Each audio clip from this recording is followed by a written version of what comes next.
I'll just go ahead and kind of just start with some introductory remarks.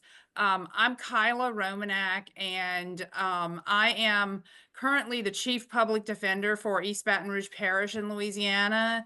I am also the Director of the Baton Rouge Capital Conflict Office. So I spent about 22 years doing exclusively death penalty cases. But I sort of have come at this topic from two perspectives. One is as a death penalty lawyer, and the second is as a parent. And one of the reasons that I think this topic of fetal alcohol spectrum disorders is so important is because I know that both as a lawyer and as a parent, I initially missed it. And I think it's something that, particularly in Louisiana, I don't feel like we've had a lot of education about it. I don't think there's a whole lot of general knowledge in the community about it, in the medical community. And so one of the purposes of having this training is just to sort of expand that knowledge. Homeowners. In 2002, I had a capital case that we knew that the mother drank, but the client didn't have the facial features of fetal alcohol syndrome. And so at the time, we weren't as aware of this being a spectrum disorder.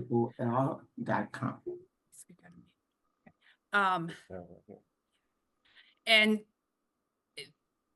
as a parent, it was 2 years ago. My daughter is 16 now. We adopted her from China. 2 years ago, I was at a capital training, where Dr. Larry Bird and Dr.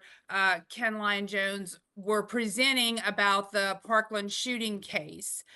And in hearing their presentation, I was finally able to pull together and realize that probably the plethora of symptoms that my daughter experienced, developmental delays, health problems, learning disabilities, probably are related to fetal alcohol syndrome. So this is a topic that's near and dear to me. And when Billy Edwards reached out to me and asked if we wanted to have a training in Baton Rouge on this topic, I jumped right in and had hoped to have it in person, but because of the unprecedented weather this week, this is the best we can do. But I'm very grateful to our presenters who are here completely voluntarily, no compensation, and they were even going to come to Baton Rouge at their own expense. And I am so grateful to these wonderful doctors and presenters who are doing this for us simply to educate our community.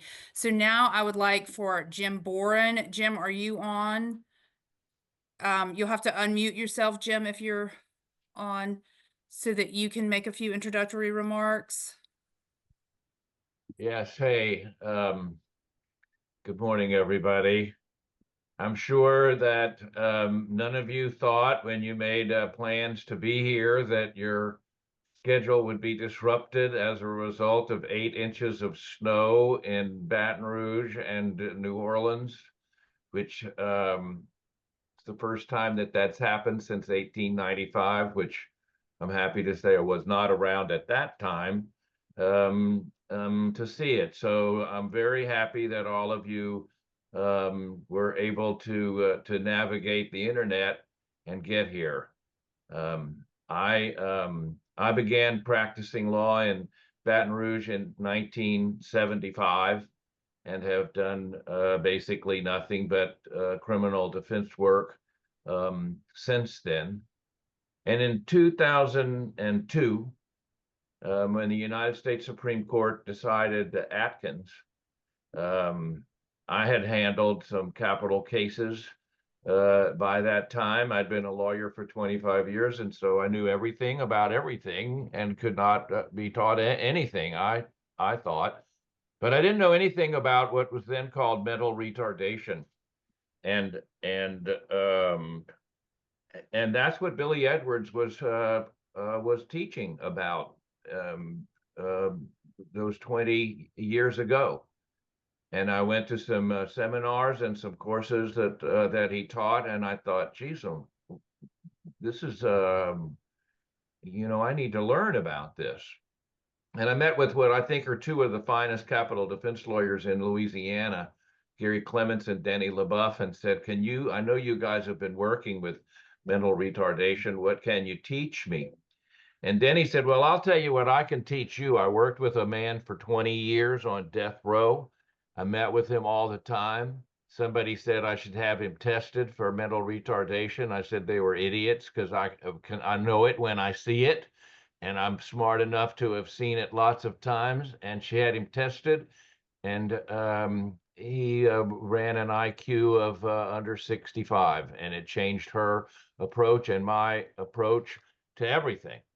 Um, and to the extent that you think that the Atkins mental retardation issues now, intellectual disability by definition in Louisiana, are, like everybody knows about it.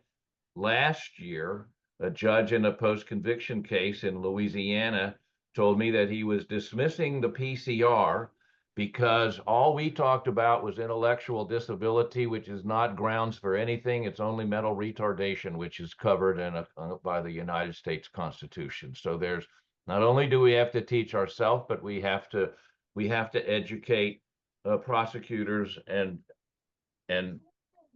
judges. And then Billy told me, asked me if I knew anything about fetal alcohol syndrome, and I said no. And that's what he had started working on, I guess about 10 years ago. And he began teaching us in Louisiana and elsewhere about fetal alcohol syndrome. And really, what I would add to Kyla's remarks, which are personal, is that what finally occurred to me after I knew enough about fetal alcohol syndrome to at least talk about it, is that an ailment or a disease or a disability that is not only applicable for mitigation in capital cases. But my wager is, first of all, 50 to 80% of all of our clients have mental disabilities of some sort, and fetal alcohol syndrome is one that has enormous effect on judges and juries and prosecutors in negotiations in non-capital as well as capital cases. And so when Billy said that he was wanted to do this, and Kyla asked if there was anything that we could do, I said, yeah, we'll send out as many notices as we can and support this effort in any possible way. I'm thrilled that you are here, and if you don't know what this is about, you're going to leave today with a different view and go, my God, I wonder how many of my clients can be helped with what I learned today. So welcome to all of you. And one other thing I want to say is that Carrie Cucci, who's a really superb capital defense lawyer here in Louisiana, said since we were limited in time, that he would not make any opening remarks. And so I will, on his behalf, to say Carrie Cucci is a great capital defense lawyer. He has utilized these techniques and this information for years, and he would be a much more entertaining welcomer than me. So kudos to Carrie, and welcome to you all.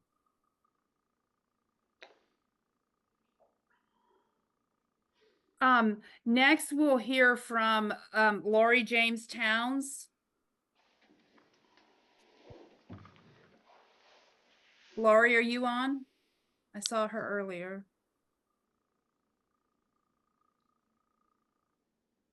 Okay. Lori? We're checking the list. I'm sorry, we've got 270 people on, so Type in it. Oh, right there. okay. Okay. Okay, if Lori is not, we can come back to Lori if she comes on. What's her Is last name? James Towns. We can go to Susan Carlson. Is Susan on? I'm on, yep. Hi, everybody. I'm Susan Shepherd Carlson, and I'm the current board chair of FASD United, former First Lady of Minnesota in the 90s, as well as a juvenile court judge. And one thing I just like to share, that if you start working in this field, it will grab you, and it grabbed me back in 1997, and you never let it go, because you know that what we're doing in our systems is not right, and it's not fair. And so I just want to thank you all for being here.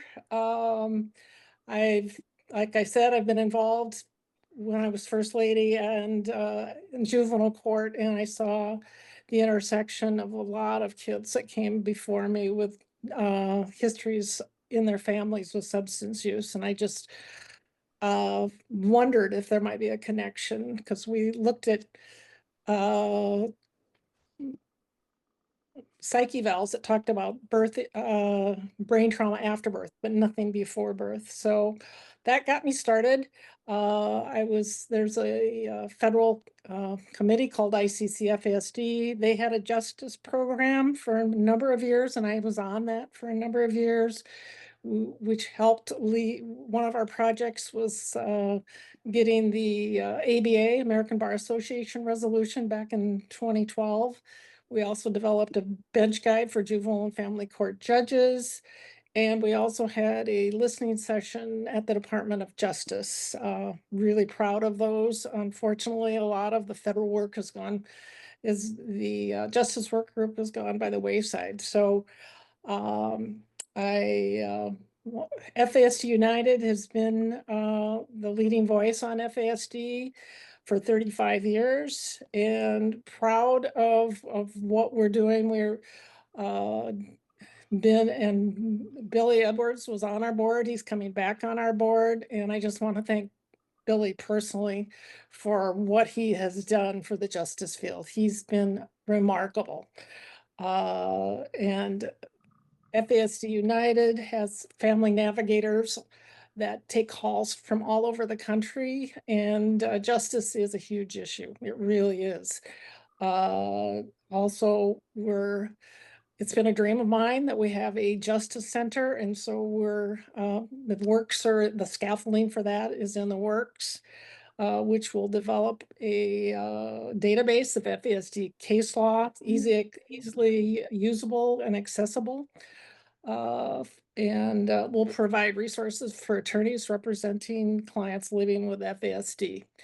And so stay tuned for that. And also trainings such as the one that you guys are here for today. I'm going to be just giving you all of your presenters I've known for many years, and you guys are so lucky to have this, the people that you're going to listen to on FASD and justice. The first one, Dr. Larry Bird. I think I met Larry back in 1997, and he was working, and you will learn a lot about FASD and how it prevalence and how it impacts youth, and regarding screening, diagnosis. And then you'll hear from Billy Edwards, who I mentioned, and he's the deputy public defender from Los Angeles County.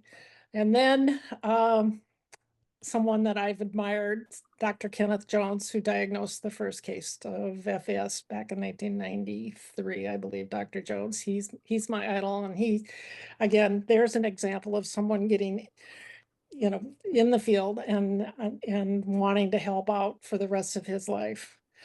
And then Dr. Tina Chambers, professor of pediatrics at the University of California, San Diego. And she's also been one that's been in the field for a long time.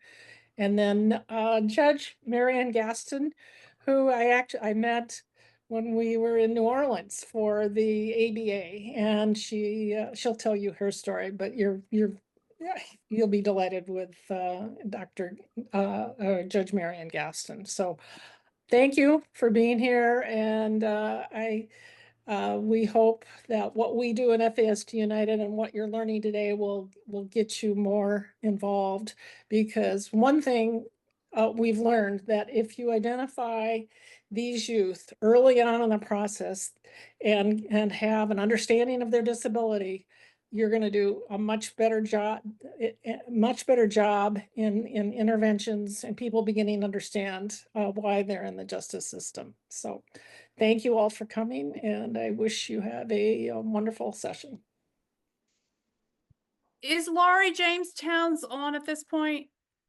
I am finally back in. Okay, great. Sorry. So if you want to make a few introductory remarks before we go to Dr. Bird. Thank you so much. Sorry about the technical difficulties. I'm really excited to be here to welcome folks to the Determining the Severity Levels of Fetal Alcohol Spectrum Disorder from Foster Care to Inmates on Death Row. I am Laurie Jamestowns. I'm the Executive Director for the National Association for Public Defense. And this conference is very exciting and, in terms of being able to today for us because someone unmute. Thank you. Because public defenders, we know in the public defender community how vital and important this is, just as Susan Carson just shared. If we are able to identify the issues and the disorders and the impact of the disorders early on in our representation, it makes a world of difference in the court. As many of you know from your work in understanding and determining the severity of FASD, it's vital. It not only helps providing better care and support for those impacted, but also informs and shapes policies and could lead to more equitable treatment and services within the criminal legal system. Public defender professionals are unique in the position to advocate, explain, and share the journey. And again, that's why NAPD is so excited to be a sponsor of this event. I just wanted to thank you on behalf of our 27,000 members for your dedication and commitment to this topic, to this work, and to the people and the communities that you serve. Thank you, Kala. Thank you. Is Jolie Williamson on with the governor's cabinet on children's welfare? Yes, I am here. Hi. Good morning, good afternoon, rather, on this cold Louisiana day. I'm living in Lafayette now, and couldn't drive to Baton Rouge, but thankfully we are able to have it on Zoom. So, can everyone hear me? Yes, we can hear you. Okay, great. Well, thank y'all so much for having this training. So my name is Jolie Williamson, and I'm here on behalf of the governor's office and the Children's Cabinet as the executive director of the Children's Cabinet and the director of the children's programs. So Jamar Ennis with GODA, Governor's Office of Disability Affairs, approached me a few weeks ago along with Billy Edwards and asked if the Children's Cabinet would like to partner and co-sponsor this training. I said, absolutely. That's an absolute no-brainer because any training to help improve the quality of lives for our children and family of Louisiana, we are in full support of. So I'm happy this training is occurring, especially with we all know the culture of Louisiana, and alcohol surrounds a lot of things that we do, Mardi Gras, everything we do, that we have 365 plus festivals in Louisiana, more than that, 400 plus, one for every day of the year. And alcohol plays a big part in the culture of Louisiana. So you are definitely targeting the correct audience and getting the education out there and helping preventative means to get the education and the parents, the young women who are falling victim to this and not stopping drinking alcohol while they're pregnant is so important. So thank you so much for what you're doing. And I was an educator for 14 years in the public education system. So I'm sure myself have seen students with this fetal alcohol FASD, and didn't know, as an educator, didn't know what a student was going through, what the parents were going through. So this training is very much needed in Louisiana, and so I'm in full support of it. The governor's office, children's cabinet, governor's office of disability affairs, and full support. And I'm sorry my Zoom wasn't working on my computer. I had to use my phone, so I apologize for that. But thank you. Thank you And I for hope being with us, everybody Julia. We enjoys. appreciate your support. We'll now Absolutely. move on to Dr. Larry Bird, and let him, tell more about himself and the amazing work that he has done. He has been one of the premier people in this field. So we are very happy to have Dr. Bird with us here today. Can we start up the PowerPoint? Yes, we're gonna. I can talk without them, but it's difficult. So I'm in a little bit of withdrawal. I, of course, had anticipated several rounds of gumbo and boiled crawfish and other things that are struggling. Can we enlarge that a little bit? It'll be easier because some of these PowerPoints have a little bit of text on them.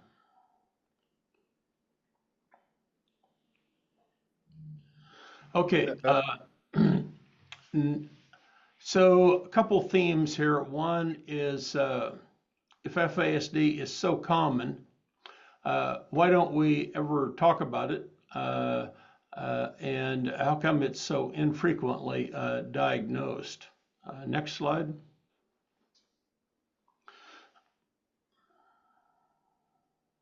We're trying. Hold on. I ain't did a slide in a hot minute. Well, I'm zoomed in. Hold on. There you go. This is a quote from a Supreme Court justice in, I think it's Alberta, Canada. And in Alberta, they've done a lot of work on fetal alcohol spectrum disorder, really around this particular issue. The thinking is that it's difficult for these folks to change, so we need to. And I think that's fairly obvious. Next slide.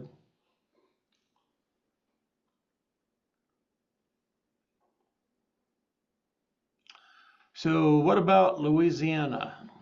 I'm just going to model this using two prevalence estimates.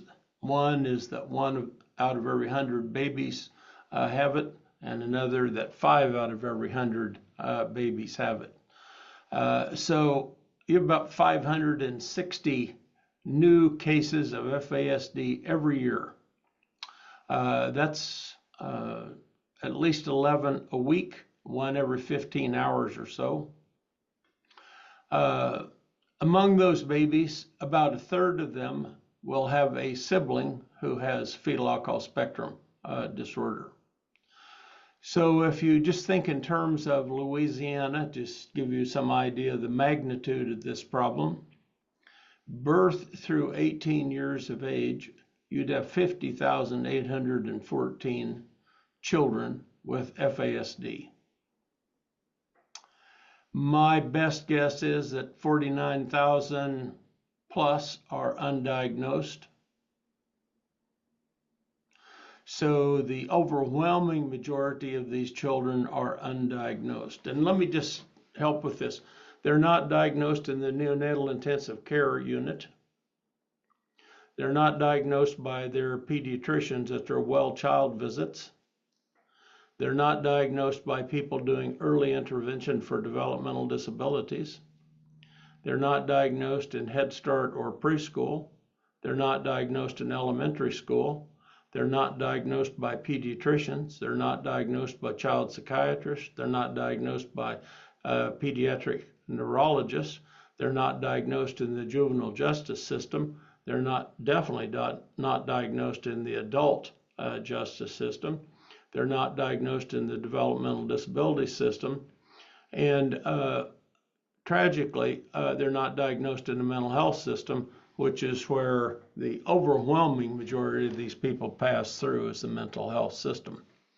So on a good day, 1% of the children in Louisiana would be diagnosed, and a much, much smaller number of adults with FASD. Next slide.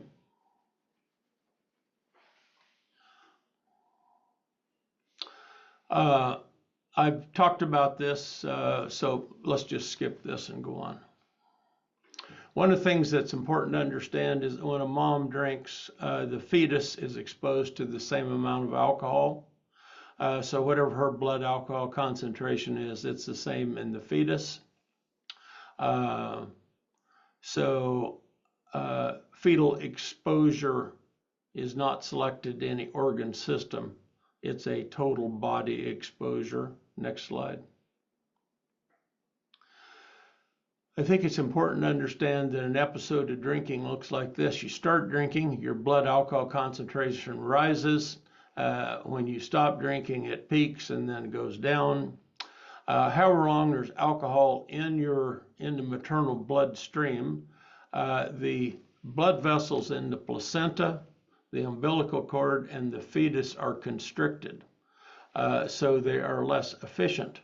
And if you just drink on weekends, Friday and Saturday night, and you have 4 beers during pregnancy, that'd be about 80 exposure episodes, 320 drinks.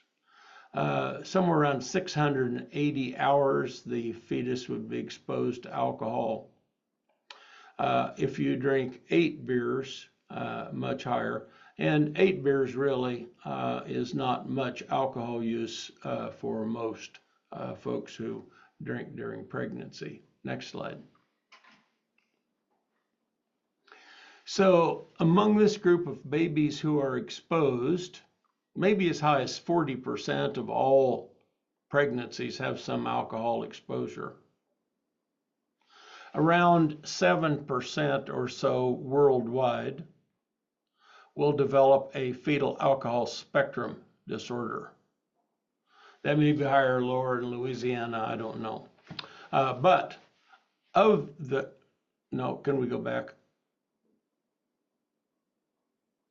Of the children with fetal alcohol spectrum disorder, the overwhelming majority of them do not have abnormal facial features and growth impairment or birth defects.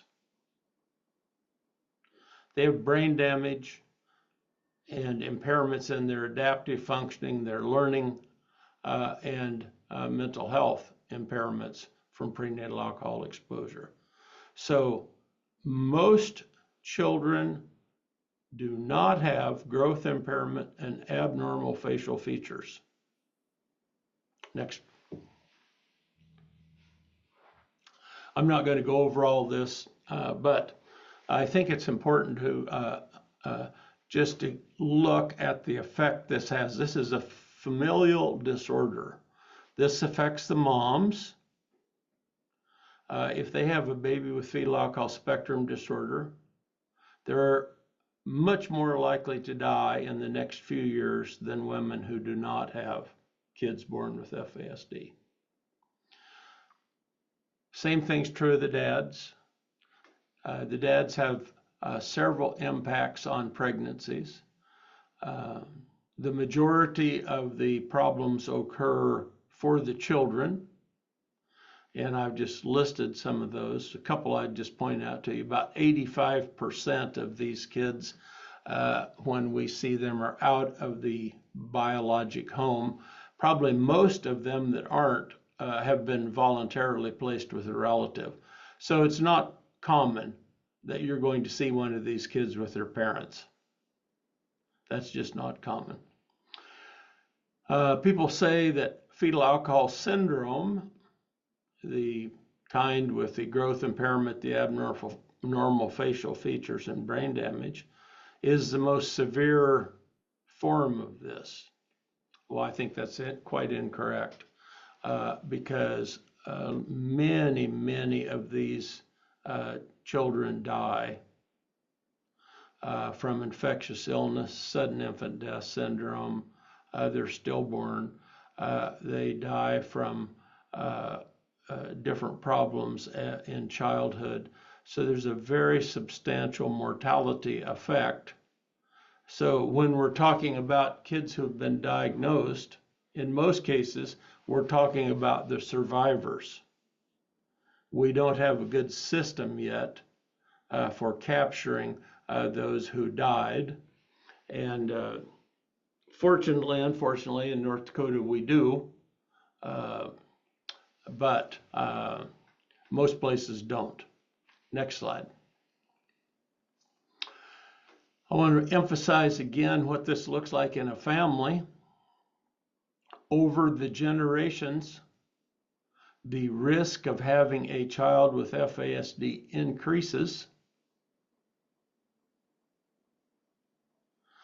When you look here, the number of people in this family that have been somehow impacted is really substantial. And we have, I don't know, 300 or 400 of these extensive pedigrees. Some of them involve 150, 200 people.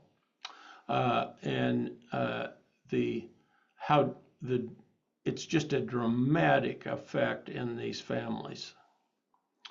Another thing I'll point out is that in these families, the younger children are at greater risk than the older children. So this really points to the need to be aggressive about screening for alcohol use during pregnancy, to think about this for all children entering the neonatal intensive care nursery, and to inquire, how is it possible that pediatricians, family medicine doctors who are taking care of infants and young children don't screen for this? How is this possible in 2025? They just simply don't screen for this problem. Next slide. I want to touch on the men because one of the things that's become apparent to us, we've done prevention programs in several countries. By far our most effective prevention program that we've ever done was in the Congo, and this is one of the images we used there. But men Chrissy Lynn. increase the risk of miscarriage. Most importantly, I think, women drink with their partner most of the time, and men initiate the drinking 40–50% of the time.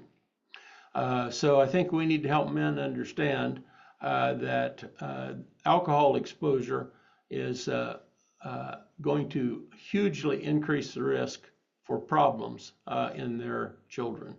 Next slide.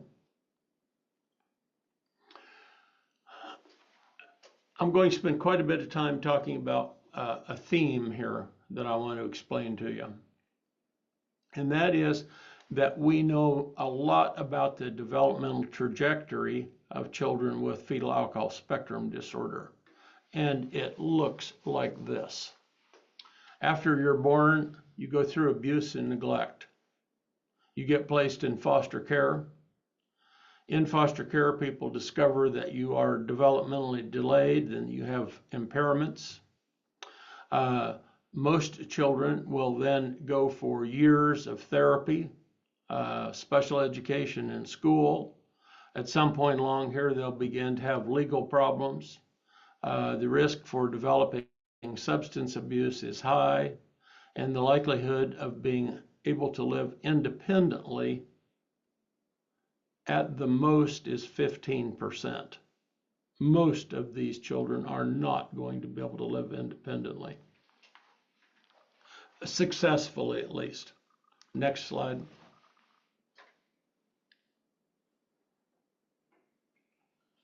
So before the diagnosis of fetal alcohol spectrum occurs, we've had quite a number of deaths from stillbirths. The risk is increased by about 4-fold. The risk of sudden infant death syndrome is increased tenfold if mom drank during pregnancy. There's a 13-fold increased risk in death from infectious illness. That is closely related to prematurity. The overall mortality risk is increased 5-fold. The siblings, whether or not they have a diagnosis of fetal alcohol spectrum disorder, also have a 5-fold increase in mortality risk. And I just want to dwell on this for a minute so you can capture the enormity of this problem.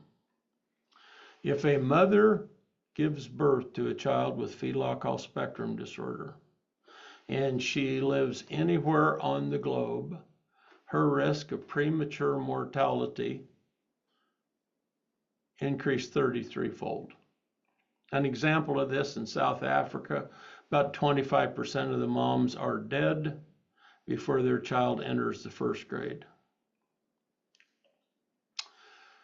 Because of the mechanisms we have in North Dakota, we can get a really good estimate of maternal mortality. And if you live in North Dakota and you have a child with FASD, you're 44 times more likely to die than a woman who gave birth, say, during the same month who didn't have a child with FASD. I bring this up because there's no other risk factor in medicine occurring during pregnancy of this magnitude. About 15% of the children that come to see us have a head injury, and they got this mostly from abuse.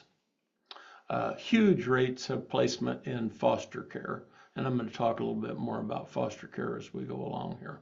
Next slide. So one of the tribes I have worked with for close to 30 years now gave me a picture. Actually, this was developed by tribal elders, especially the grandmothers. And this is how they see drinking during pregnancy and fetal alcohol spectrum disorder. They don't see it as a disability.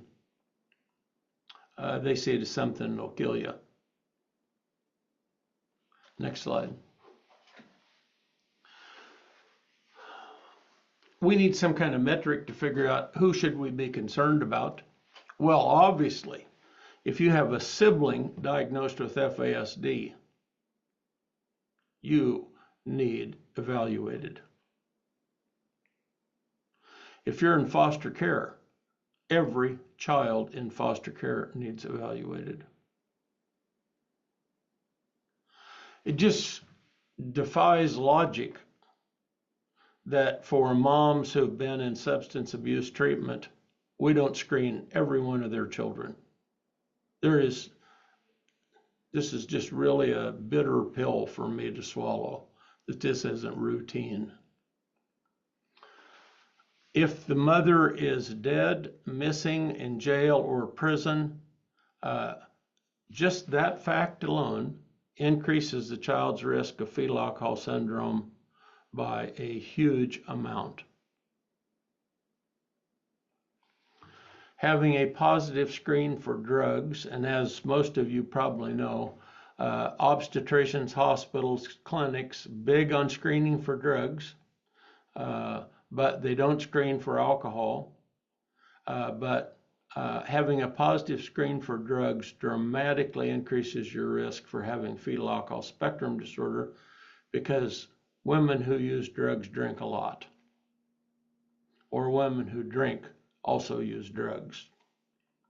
Next slide.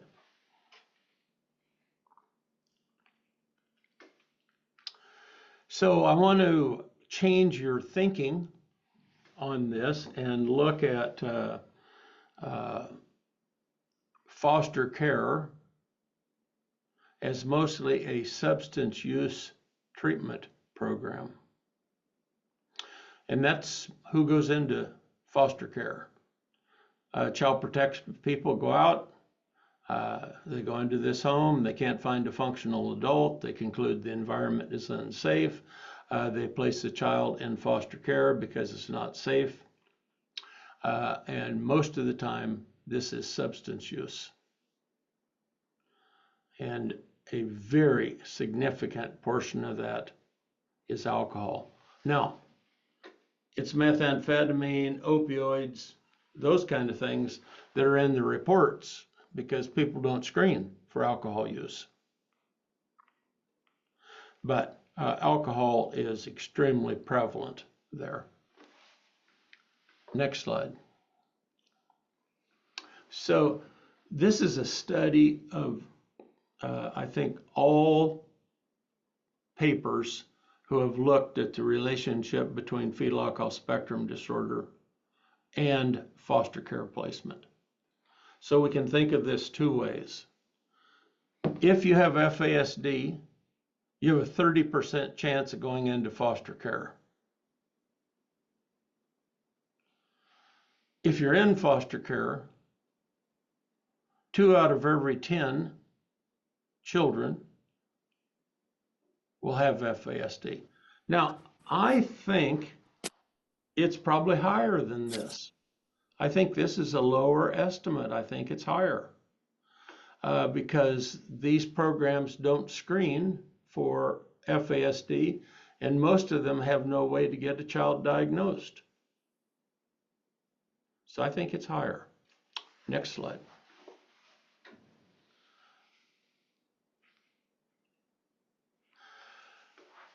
Here's a little tool that you can use that is remarkably easy to use. Takes 1 or 2 minutes to use.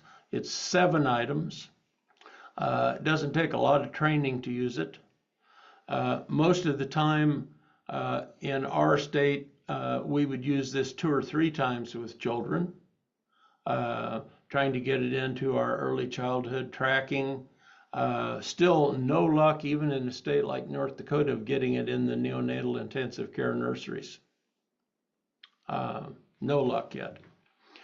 So we'd do it 2 or 3 times just to give us an index of whether these problems are stable, and then we would try to get these kids referred as soon as possible. So just note that a score of 7 is a positive screen. So if mom drank during pregnancy, that's a positive screen. And there are some other items there. But very simple. Has very good sensitivity and specificity. So it's an evidence-based tool. Next slide. One of the areas where there's huge misunderstanding about FASD is adverse childhood experiences. We've had a huge amount of trauma training. People revert to trauma very frequently. And I just point out that in fetal alcohol spectrum disorder, trauma is extremely common.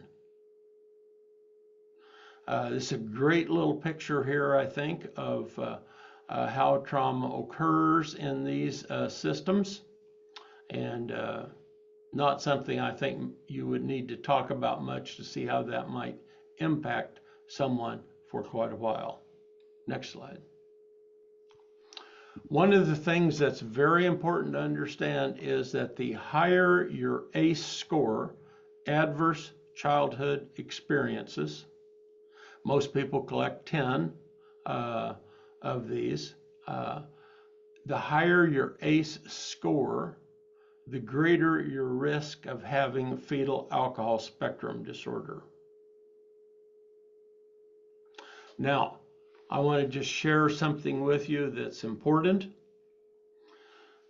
In fetal alcohol spectrum disorder, adverse childhood experiences are important, but not nearly as important as they are in children who do not have FASD.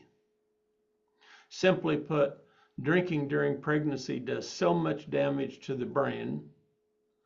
The developmental trajectory for children who are exposed and have fetal alcohol spectrum disorder is so well understood that in most cases, the adverse childhood experiences have a very limited impact in children with FASD.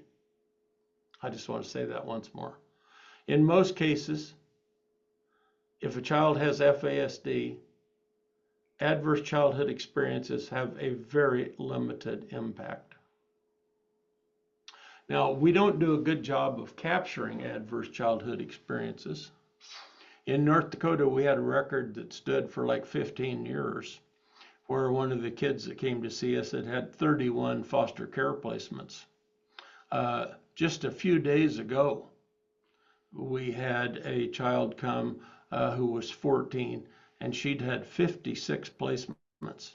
In fact, 2 of the hospital-generated medical records have a red box around her name saying that she is not able to be admitted to that hospital. They're clear. She cannot be transferred from the emergency room into the hospital, and especially not into psychiatry.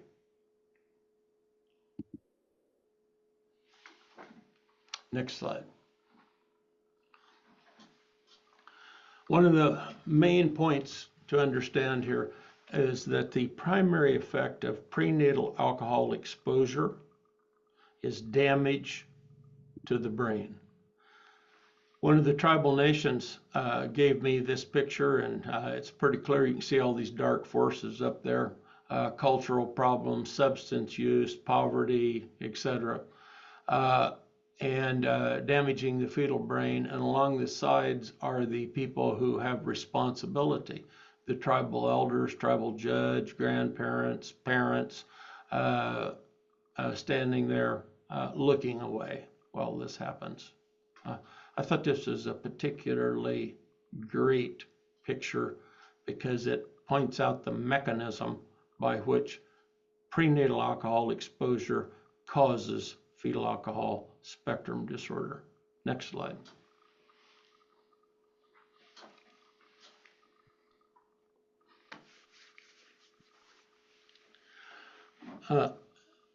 Sometimes people say stuff that doesn't really make any sense.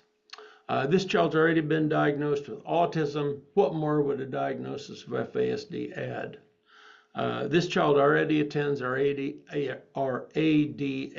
Attention Deficit Hyperactivity Disorder Clinic. What more would a diagnosis of FASD add? This child already has a diagnosis of intellectual disability. That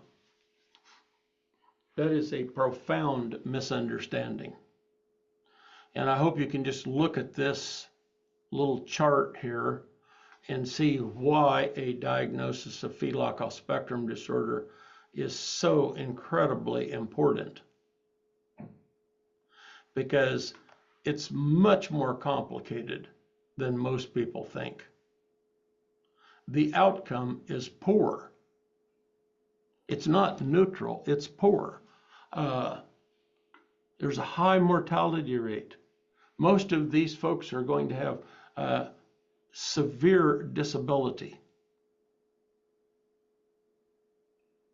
So we need to get that injected in our thinking about this and try to help people, especially foster parents, pre-adoptive parents, understand that what they're being asked to do here is difficult. Next slide. One of the main problems is that in FASD, these same behaviors persist over the lifespan. Initially, we're sympathetic to this. Baby had prenatal alcohol exposure, they're in foster care, etc. In school, we're sympathetic to it. After a while, we'll wear out on that. We want to diagnose something and treat it. As they get into adolescence, we're past all that. We want this punished. We want to make them quit. And if they can't quit, we're going to make them wish they could. But it's actually pretty much the same set of behaviors across the lifespan. They can't change, so we need to. Now, I'm not saying they can't benefit from intervention, but these are fairly stable problems over the lifespan. And we just need to learn to recognize that. Next slide. Touch again on this. FASD is mostly alcohol-related neurodevelopmental disorder and comorbidity. In a small number of cases, it's abnormal facial features, growth impairment, but the majority of the time, brain damage, developmental disabilities, mental health problems. Next slide. Something we should be concerned about. Well, let's put this in some kind of perspective. Fetal alcohol spectrum disorder in the United States, mostly the Western world, is the leading identifiable cause of intellectual disability.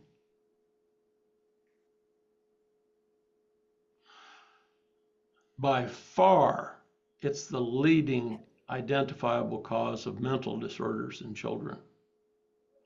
It's the leading identifiable cause of attention deficit hyperactivity disorder.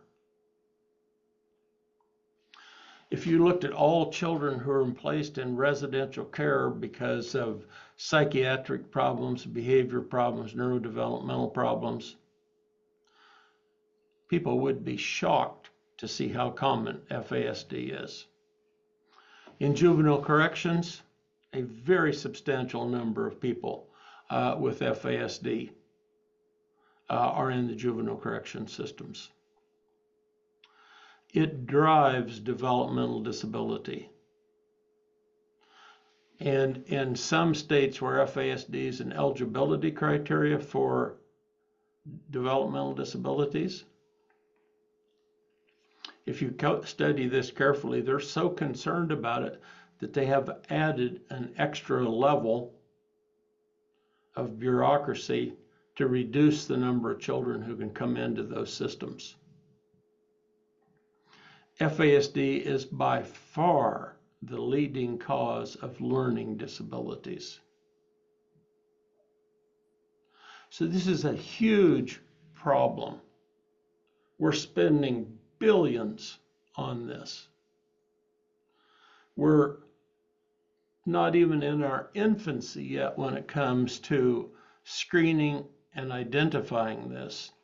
Even if you screen, it's very hard to find a place to refer for a diagnosis. Next slide.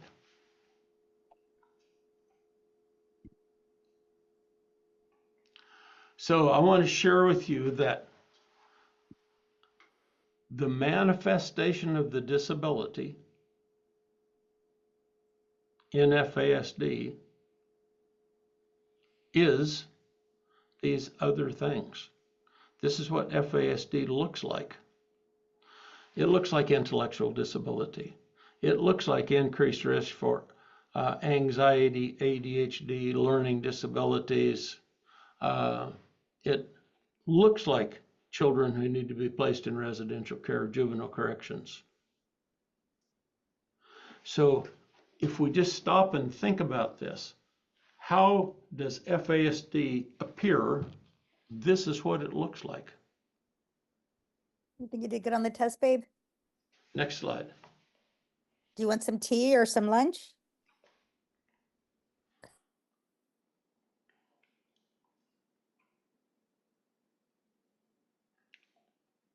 No shock. Lots of these kids are in special education, juvenile corrections. Next slide. Here's a 10-item screen for fetal alcohol spectrum disorder. I don't think I've ever had anybody that it took 3 minutes to do this. Excellent sensitivity, excellent specificity. So I don't know if we can get these slides.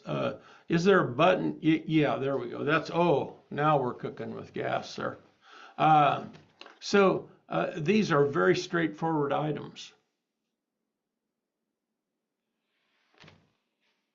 A score of 6 or more is a positive screen.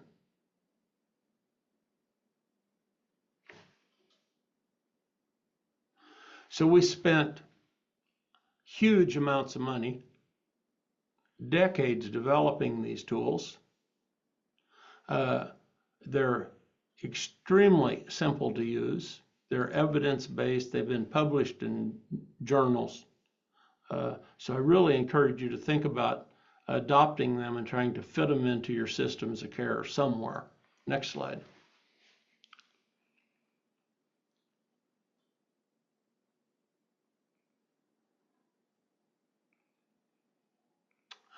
This is a 33-item tool that, in my opinion, captures the neurobehavioral phenotype for FASD really well. Two cutoffs here, one's for children 3 through 6, another for children 7 years of age and older. Very rarely does it take more than 7 or 8 minutes for somebody to fill this out. This is a really crucial part of our developmental assessment for FASD.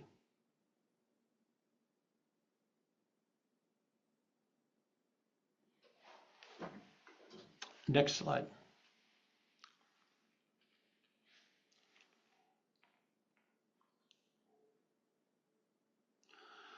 Has a computer scoring system that goes with it, produces this kind of output here, just to give people who are doing individual education plans, trying to set up therapies, make referrals and stuff, some indexes. Certainly does not replace neuropsychologic testing, but neuropsychologic testing is not available to very many kids with FASD. If you live in a big city, close to a university, close to an FASD clinic, you can get neuropsych testing, sometimes a couple-year wait.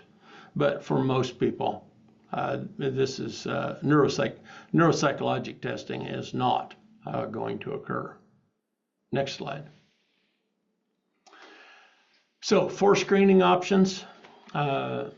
Infancy through adulthood. They're all simple. The items are uncomplicated. They have excellent epidemiologic performance characteristics. They're all published, peer-reviewed, and they're, I guess I just can't say this enough, they're not complicated. Next slide.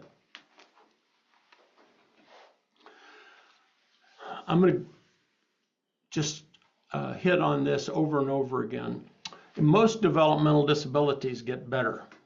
Enuresis or wetting the bed, encopresis, not being able to poop in the toilet, ADHD, learning disabilities, autism, speech and language problems, all of these have a peak and then they get better as you enter later life.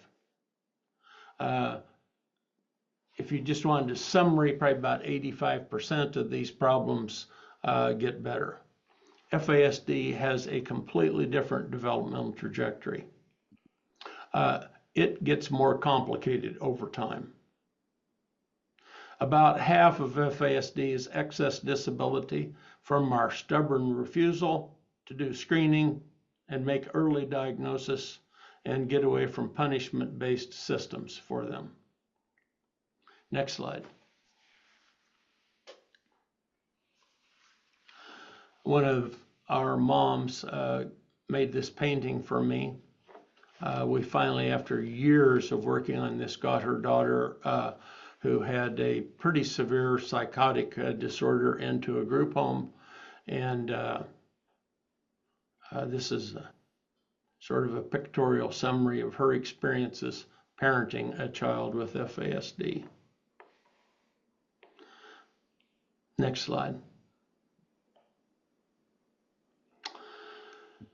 So The purpose of this slide is to demonstrate that the complexity of caring for people with FASD increases over time.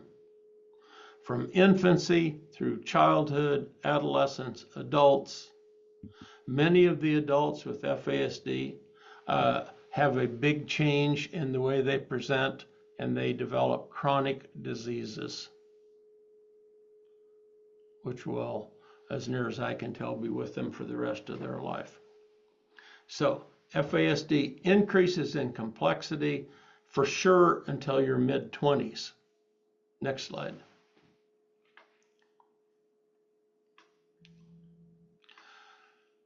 What we're most concerned about here today are the impacts of impulsivity, memory, comprehension, confabulation, being naive, gullible, credulity, believing stuff simply is just not true. The origins of these particular problems are scattered out along this developmental thing. I've had a couple of moms come back and sit in my office and say, you know, I thought I understood this, and then I woke up one night and my 14-year-old daughter is sitting downstairs in her living room talking to a 28-year-old guy she met on the internet, and she took the screens off the window so he could sneak in. Next slide. Some stuff, in my opinion, in our data, doesn't work. Oh, go back one. Doesn't work. And if you look here, that word should be effect, not affect. But trauma therapy, talk therapy, play therapy, floor time, residential care, psychiatric hospitalizations have no meaningful impact over the long term. Psychiatric hospitalization may be helpful for short-term stabilization. And if you go for 15 psychiatric hospitalizations, they're going to change your medicine every time. Residential care, not helpful. Now, if you can get your child into a developmental disabilities system, that is a game changer. But in these psychiatric residential care programs where they use the level system, they have sophisticated punishment plans for you. Those don't have any meaningful effect. And I routinely see kids who've been had 150 visits over the 2 or 3 years for this stuff. Next slide. What does help? Diagnosis, that's really big. Understanding that this is brain damage, this is an impairment, not a behavior. Thinking about this developmental trajectory, there is no point in looking backwards. We've got so much big stuff coming up that we need to look forward. Positive behavior management. Anytime it's possible, treat ADHD, because impulsivity is a fundamental problem in FASD. And planning ahead, thinking about things that are coming up. It often takes 3 or 4 years to have an effective transition program from high school out of the parent's home into some kind of meaningful living situation. This stuff takes a long time. Next slide.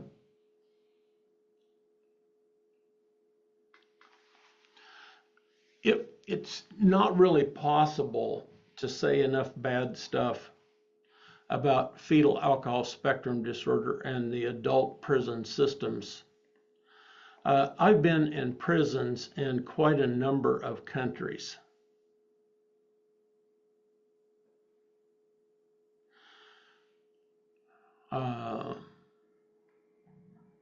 So the most recent prevalence study of FASD or FAS in a prison system was one we did 2003, 2004. We did one in the Canadian correction system, one in the American correction system. And we didn't go there and actually assess people, but we did call and have them search their database for a diagnosis of fetal alcohol spectrum disorder. And I can't remember, I think there was a couple million people in prison in the United States. I think we found 1 or 2 cases, 14 in Canada. So for those of you that are working in the adult correction system, you're missing everybody with this. It's not like you're finding some. You're missing everybody. Your healthcare system's missing everybody. The same would be true in your capital cases. None of these people are going to be diagnosed. So it's a big job. Next slide.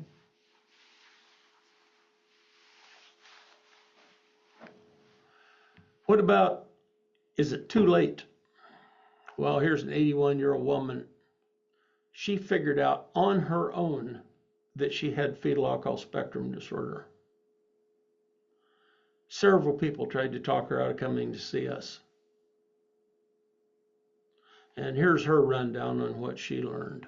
I'm going to read it to you. Thank you for seeing me. All my life I have knew something was wrong. When you explained FAS to me, I knew it was good. My life would be better if I knew earlier.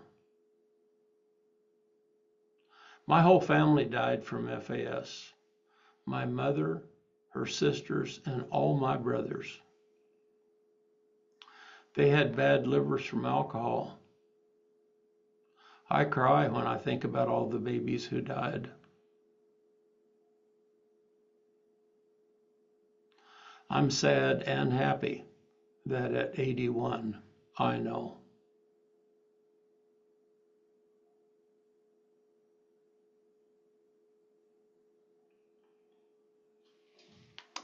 I think I'll stop there so I don't go over my time. Thank you.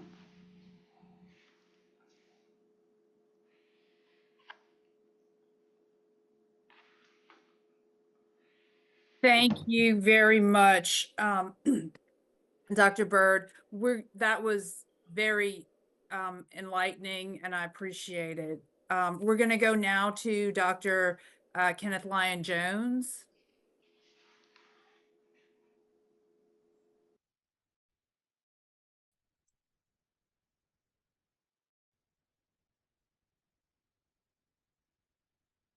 Hi,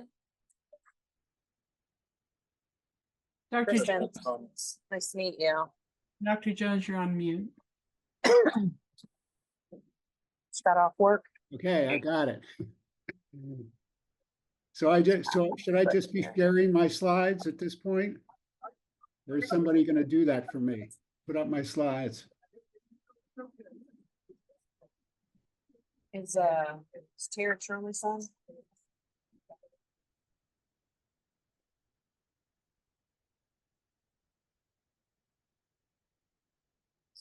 All right.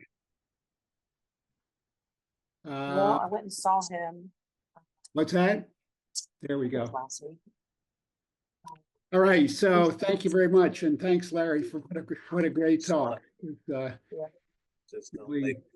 really enlightening. I must say, after 51 years doing this, I continue to learn something new every time I hear you talk, which is great. So thank you. So as the title of my talk indicates, I'm going to talk today about the intersection of fetal alcohol spectrum disorder and the criminal justice system with discussions of the Parkland, Florida school shooting case.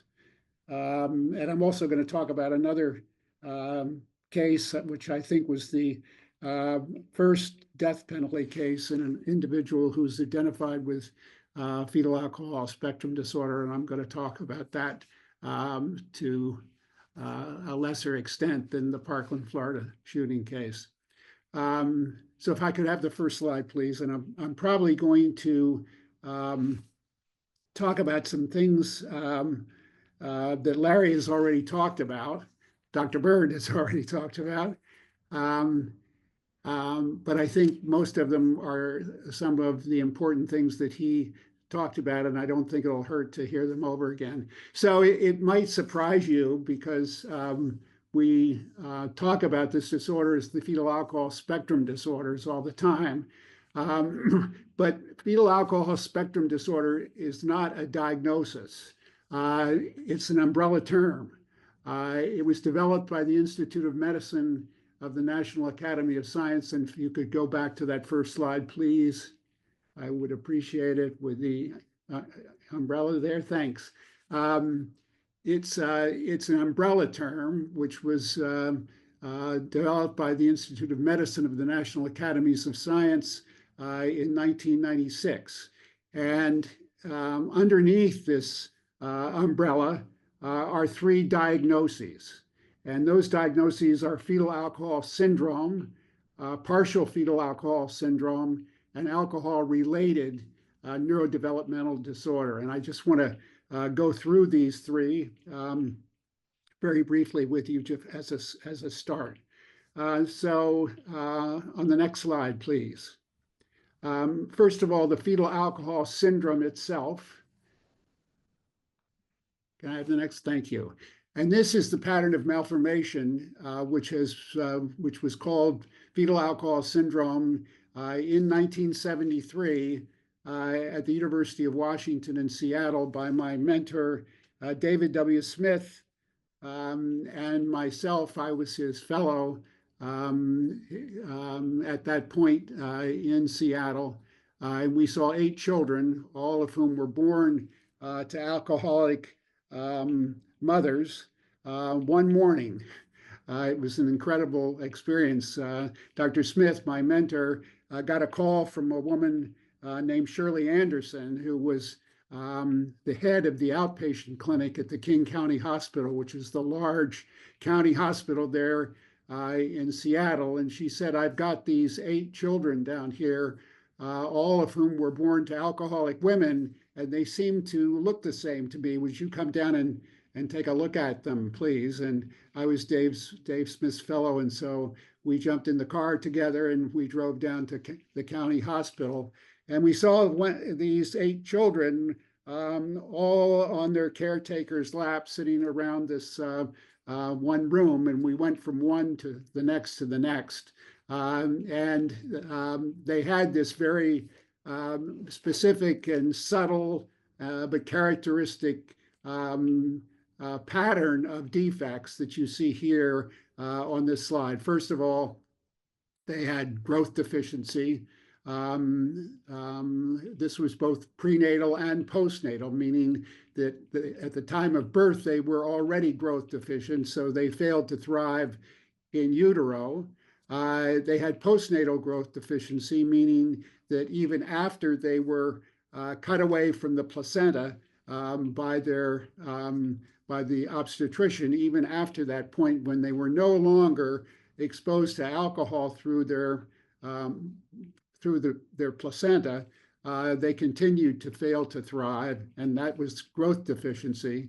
And then they had microcephaly, which is just a fancy word for a small head circumference, which is the only way we have of saying whether the brain is small and abnormal. So it just means that the head circumference is smaller than it should be for sex and for age. And then they had these 8 kids had this very characteristic facial features, which were very subtle, but very distinctive. And they had short palpebral fissures, and I'm going to show you a couple children with this here in a minute. They had short palpebral fissures. They had a long, smooth philtrum, and they had a thin vermilion border of their upper lip. And then they had these neurobehavioral deficits. So on the next slide, you see a picture of my second-born son, who does not have the fetal alcohol syndrome. But I want to show you his picture to show you these subtle facial features that he does not have. His face is normal, but I'm going to show you these features, and then I'm going to show you a child with fetal alcohol syndrome. First of all, the short palpebral fissure and I don't know whether you can see what I'm pointing to here, but the palpebral fissure is the measurement from the inner corner of the eye to the outer corner of the eye, and that's short in individuals with the fetal alcohol syndrome. Then they have a very typical, very characteristic philtrum. The philtrum is the base, goes from the base of the nasal septum, so right here at the base of the nasal septum down to the red part of the upper lip. And you see on my son, who does not have the fetal alcohol syndrome, there are these vertical ridges. And if you run your finger across your philtrum, those here who are watching this, you will feel those ridges over your philtrum. And then they have individuals with the fetal alcohol syndrome have a Cupid's bow. Thank you. The upper lip here has, in the normal situation, has this Cupid's bow configuration here, and that's the normal facial features. So on the next slide, you see a child with the fetal alcohol syndrome. This is an 8-year-old boy I'm going to show you here. Can I have the next slide? Whoops, one too many. This is an 8-year-old boy with the fetal alcohol syndrome, and you can't really see that the palpebral fissure is shorter than normal, but it is. But most distinctive here, you see that philtrum lacks those vertical ridges on them. The philtrum is completely smooth. And then the vermilion border of the upper lip, or the red part of the upper lip, you see lacks that Cupid's bow configuration, and it's smooth. So this is the very typical features of a child who has the fetal alcohol syndrome. On the next slide, please. And this is a child, or this is the features of a child with alcohol-related neurodevelopmental disorder. Excuse me, down there on number 5 is alcohol-related neurodevelopmental disorder, and I'm going to explain to you what that means. These are individuals who have neurobehavioral features, but none of the physical features that I just showed you. And whereas the fetal alcohol syndrome was identified in 1973 in Seattle, this disorder, the fetal alcohol-related neurodevelopmental disorder, was described in 1996. So you see here, and it was described by the Institute of Medicine of the National Academy of Science. Next slide, please. And here on the right, you see a child who has alcohol-related neurodevelopmental disorder. You see that his palpebral fissures are completely normal. You see his philtrum has those nice vertical ridges. You see the Cupid's bow configuration of his upper lip. So he has absolutely none of the physical features of fetal alcohol syndrome. However, to make a diagnosis of this disorder, you have to have, it's required that you have a confirmation of maternal alcohol use during pregnancy. That's required. You have to have intellectual disabilities and problems with behavior and learning that Dr. Bird just talked about. These kids lack growth deficiency. They lack the microcephaly or small head, and they lack the typical facial features of the fetal alcohol syndrome. However, the important thing about this disorder is that 9 out of 10 individuals with fetal alcohol spectrum disorder have alcohol-related neurodevelopment. So only 1 out of 10 children who have FASD have fetal alcohol syndrome. The other 9 children have alcohol-related neurodevelopmental disorder. Thus, this disorder is an invisible disorder, and the vast majority of individuals who have it, that's children and adults who have it, have this invisible disorder, alcohol-related neurodevelopmental disorder. Next slide, please. All right, that was 1973 and then 1996, and then I want to go forward to 2013, and it was 2013, 40 years after the initial diagnosis of fetal alcohol syndrome, that we started thinking about prevention of this disorder. And it's an incredibly embarrassing thing for me and many of us who work in this disorder on a daily basis, that it took so long for us to start thinking about prevention of this disorder. But unfortunately, that's the way it was. We were talking about all kinds of other things related to this disorder, but never about the prevention. And then in 2013, this was the first international conference on prevention of FASD. It happened in Canada. Next slide, please. And these are the issues related to prevention, the strategies for reduction of risky alcohol use in women in the US. And the first thing that I want to talk about very briefly is the Surgeon General's warning. These were warning labels on cans and bottles and warning signs in bars and where alcohol is sold. So on the next slide, you see here you see on a can of Budweiser beer, the government warning number 1 is, according to the Surgeon General, women should not drink alcoholic beverages during pregnancy because of the risk of birth defects. And you see in that slide in the market where there are all those bottles of wine, they also have to have a warning sign, and there have to be warning signs up in anywhere where an alcoholic beverage is sold in this country. So women have been shown to be aware of these warnings, but unfortunately, they have not been shown to act upon them. They have not. These warning signs have not changed any behaviors as far as this disorder is concerned. Then on the next slide, please.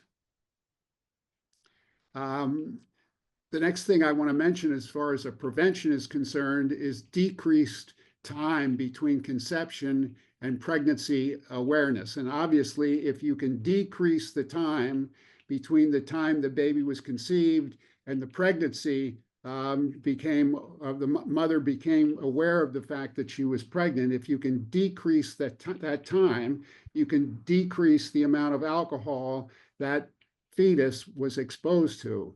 Next slide, please.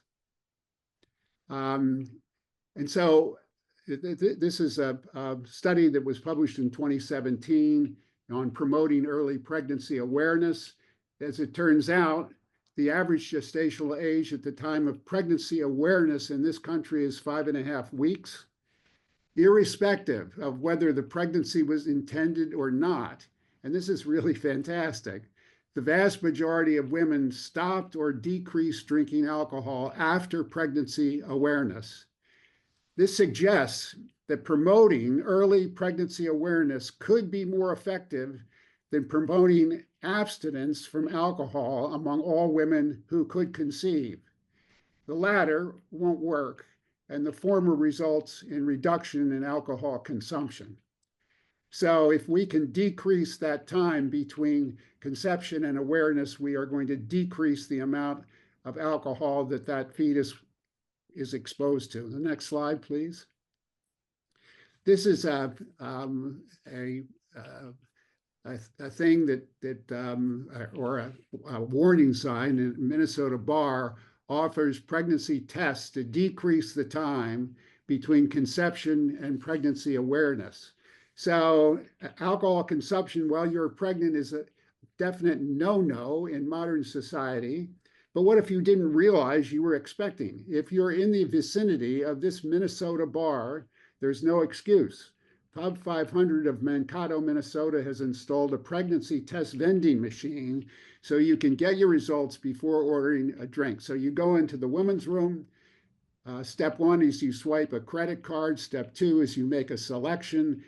Step 3 is you remove the pregnancy test and test yourself if the pregnancy test is positive, you go back out and order a Perrier, and if it's negative, you go out back to the bar and order yourself a glass of wine. And this has been operationalized in a study done in Alaska, a study in the Yukon, and it's also working in some countries in Europe. Next slide, please. All right, the next thing I want to mention in terms of prevention is the overcoming stigma. The next slide, please. All right, stigma is a major factor for individuals with FASD and their biologic mothers. And I just want to say a word here about public stigma. The next slide, please. Okay, and I'll just start off with this slide by saying if we do not overcome stigma, we're never going to prevent fetal alcohol spectrum disorders. So the obstetrician and the pediatrician, I'm embarrassed to say because I'm a pediatrician, stigmatize pregnant mothers and adoptive mothers, and pediatrician stigmatize the affected child as much as any group there is. And it's incredibly embarrassing to say that as a pediatrician. So we stigmatize the adoptive mother being a bio or adoptive mother. We stigmatize the general public. The general public stigmatizes a woman who is pregnant, who is drinking during her pregnancy. Educators stigmatize them, other children stigmatize them, and unfortunately, the mother, be it a bio mother or an adoptive mother, stigmatize their affected child almost more than anything. And you know that because I will tell you that I can't tell you how many times a woman has come up to me in my fetal alcohol spectrum clinic and say to me, Dr. Jones, please meet my adoptive son, Johnny, as opposed to please let me introduce you to my son, Johnny. So even the adoptive mother stigmatizes her child. So if we do not overcome this, we will never prevent kids with the fetal alcohol spectrum disorder. And they don't, because a pregnant woman does not want to tell her obstetrician that she drinks alcohol during pregnancy, because she's going to be stigmatized so badly by that obstetrician. And the pediatrician also, the mother does not want to tell the pediatrician that she drank alcohol during her pregnancy, because she does not want her son and herself to be stigmatized. The next slide, please. All right, and I just want to make the point that it's extremely important to be aware of stigma when questioning a mother about her alcohol consumption during pregnancy, because they get blamed so badly. Pregnant women do not cause fetal alcohol spectrum disorder, and it's critically important to realize that. Alcohol causes fetal alcohol spectrum disorder. Next slide, please. All right, and now I just want to say a word about making people aware of this disorder. Next slide, please. Okay, awareness is critical as far as this condition, and I just want to mention a few things that we need to be aware of. First of all, fetal alcohol spectrum disorder is not a rare disorder. As Larry mentioned, 1.1 to 5% of women in the United States or children, the fetal alcohol syndrome occurs, or fetal alcohol spectrum disorder occurs in 1.1 to 5% of first and second grade students throughout the United States. Fetal alcohol spectrum disorder is not a disorder that occurs exclusively in offspring of medically underserved, uneducated, low-income women from lower socioeconomic groups. FASD can occur when a woman drinks in any of the 3 trimesters of pregnancy. And we generally speaking think of a teratogen or a drug that affects the unborn baby as just having its effect in the first trimester of pregnancy, because that's when the heart develops and the body itself develops. But with alcohol, again, as Dr. Bird mentioned, the primary effect of alcohol on the developing fetus is the effect of alcohol on brain development. And the brain develops throughout the entire 3 trimesters of pregnancy.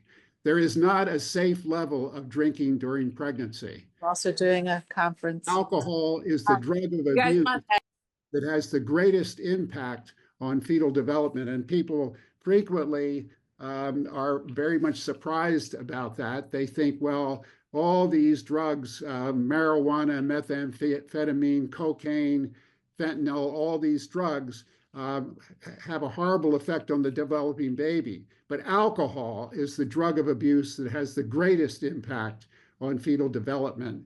And finally, FASD is the #1 cause of intellectual disability in North America, and it's totally preventable. Next slide, please. All right, now I want to talk about the early hurdles that to overcome for children with fetal alcohol spectrum disorder. And obviously, the educational system is #1 as far as the hurdles that these kids have to overcome. But not far behind is the juvenile justice system. Next slide, please. All right, I give many talks to people around Southern California about this disorder. I believe that the criminal justice system is the most effective way to make people aware of this disorder. First of all, as I've already mentioned, and Dr. Bird already mentioned, fetal alcohol spectrum disorder is more common than autism spectrum disorder. There's not a safe level of drinking during pregnancy. Alcohol is the drug of abuse that has the greatest impact on fetal development, and the prevalence of FASD is between 1.1 and 5% of school-age children. But when I go give these talks throughout Southern California to mothers groups and church groups, et cetera, I come up and tell them about these 4 things that I just mentioned to you, which I think is pretty important. But I will tell you, when I tell them that, their eyes frequently roll back within a minute of me telling them. However, when I tell them that 24% of the adolescents incarcerated at the San Diego Juvenile Hall, when I tell them that 24% of them have been prenatally exposed to alcohol, I get their immediate attention. So the criminal justice system is, in my opinion, the most effective way to make people aware of this disorder. And at the present time, one of our greatest problems is that there is such lack of awareness of this disorder. Next slide, please. All right, now I want to talk about the death penalty. And Dr. Chambers, who is going to talk to you in a little while, and she is here. I am in her division here at the University, in the Department of Pediatrics at the University of California, San Diego. We have now examined 38, not just 37. Well, we've seen 37 men and now 2 women on death row in at least 10 states, including California, Washington, Arizona, Oklahoma, Texas, Mississippi, Alabama, Colorado, Florida, and Louisiana. And our 38th was in Nevada here just this past weekend. In all cases, their lawyer wanted to use prenatal exposure to alcohol as a mitigation factor to change their sentence from the death penalty to life in prison without the possibility of parole. There were very few people who we have evaluated who were without significant redeeming features, and I want to stress that. In one case, the man who was on death row has now been exonerated and is a free man. Next slide, please. So I want to tell you about two individuals here. The first is this little boy who was born in 1953. You see him here in the right-hand corner. He was born in 1953 to an alcoholic mother whose husband beat her unmercifully throughout her pregnancy. He was abused severely throughout childhood. His IQ was 61. He had severe behavior problems, was repeatedly expelled from school, and ran into problems with the law at age 10. He was placed in juvenile detention at 13 years for selling a car. His mother abandoned him at age 14, and he was placed in juvenile detention again at 14 for stealing another car. Next slide, please. At 22, he was imprisoned for manslaughter. He was paroled 3 years later in 1978 at 25 years of age. That same year, he murdered 2 teenage boys, stole their car, held up a bank, and then returned to the scene of the murder, where he ate their half-eaten McDonald's hamburgers. He was convicted and sentenced to death in 1979. He was executed in San Quentin's death chamber in 1992. The case was described by Judge Stephen Reinhard of the Ninth Circuit Court of Appeals as a nightmare. It served no one well. The process was ugly, cruel, and injudicious. Next slide, please. On April 13th, 8 days before his execution, Governor Pete Wilson of California denied clemency for Harris. Thereafter, there were 4 different stays of execution granted by the Ninth Circuit Court of Appeals in the 12 hours prior to Harris's execution. The primary appeal was based on the challenge that execution by lethal gas was cruel and unusual punishment. At 3 a.m. West Coast time on April 21st, the U.S. Supreme Court issued a decision vacating the Ninth Circuit stays and allowing the execution to proceed. The majority of the justices vacated the stay on the grounds that the claim was brought too late. I'm on mute. On April 21st at 3:49 a.m., Robert Alton Harris was strapped into the gas chamber.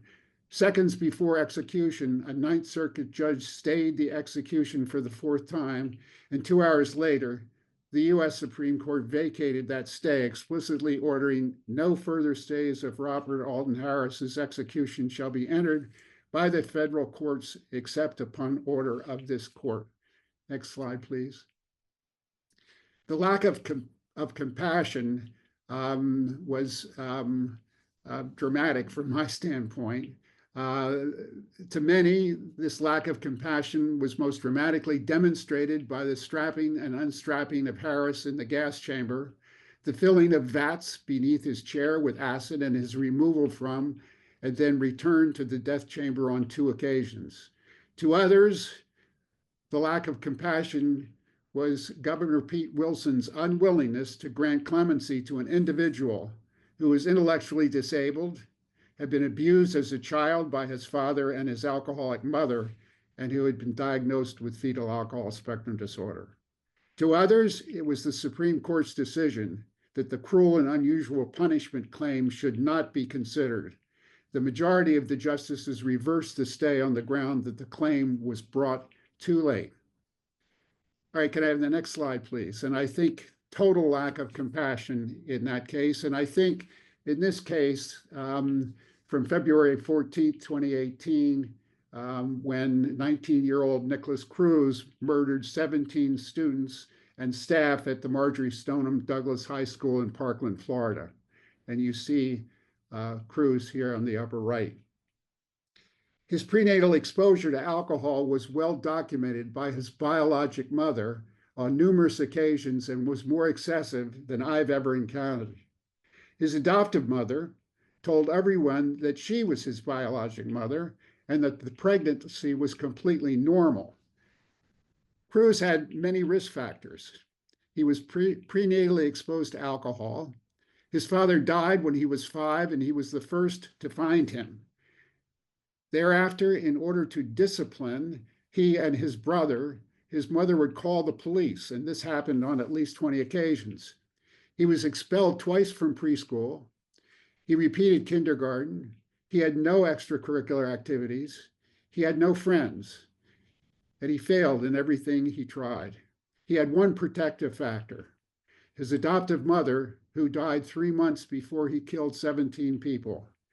He was first diagnosed as having alcohol-related neurodevelopmental disorder when he was 22 years of age in 2021. At the time, he was examined by Dr. Chambers, who, again, you're going to hear from in a little bit, and me, and had neuropsychological testing by Dr. Paul Connor in the Broward County Jail in Fort Lauderdale, Florida. Next slide, please.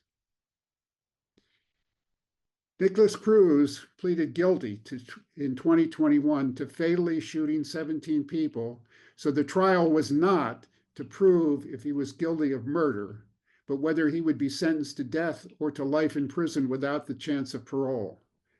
In Florida, the prosecution was required to persuade all members of the jury to vote in favor of death. In this case, 3 jurors voted in favor of life with no chance of parole, and 9 voted for death. For me, the great challenge was to be able to show the jury why FASD should be a valid mitigating factor that should persuade them to vote in favor of life without a chance of parole. I thought that persuading the jury that Nicholas Cruz had an FASD would not be difficult, and it was not.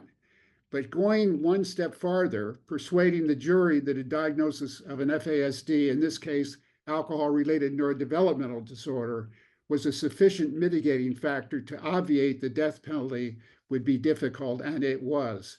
But the defense team was able, through the concept of therapeutic jurisprudence, to present a case to 3 out of the 12 jurors that the law should regard dignity and compassion as desirable outcomes. Next slide, please. All right, there was a great deal of compassion here, and you see here Melissa McNeil, who was the head lawyer in this case. You see the expert witnesses were honest. You see Melissa McNeil there with Nicholas Cruz as the jury was coming back in after deciding that Cruz would not get the death penalty, but would get life without the opportunity of parole. The expert witnesses were honest and compassionate. The defense team were brilliant and compassionate, and the law actually regarded dignity and compassion as desirable outcomes. And in her closing arguments, Melissa McNeil pressed the jury to take a breath, open their hearts and minds, and make a moral decision for mercy. And in a civilized, humane society, she said, do we kill brain-damaged, mentally ill, broken people? Do we? I hope not. There is no time in our life, she said, when we are more vulnerable to the will and the whim of another human being than when we are growing and developing in the womb. Because Nicholas was bombarded by all of those things, he was poisoned in the womb. Because of that, his brain was irretrievably broken throughout no fault of his own. And you see here in the bottom of this slide, the mitigation specialist, Kate O'Shea, and Casey Secor, who was the lawyer in the case. Next slide, please. That's it. Thank you very much.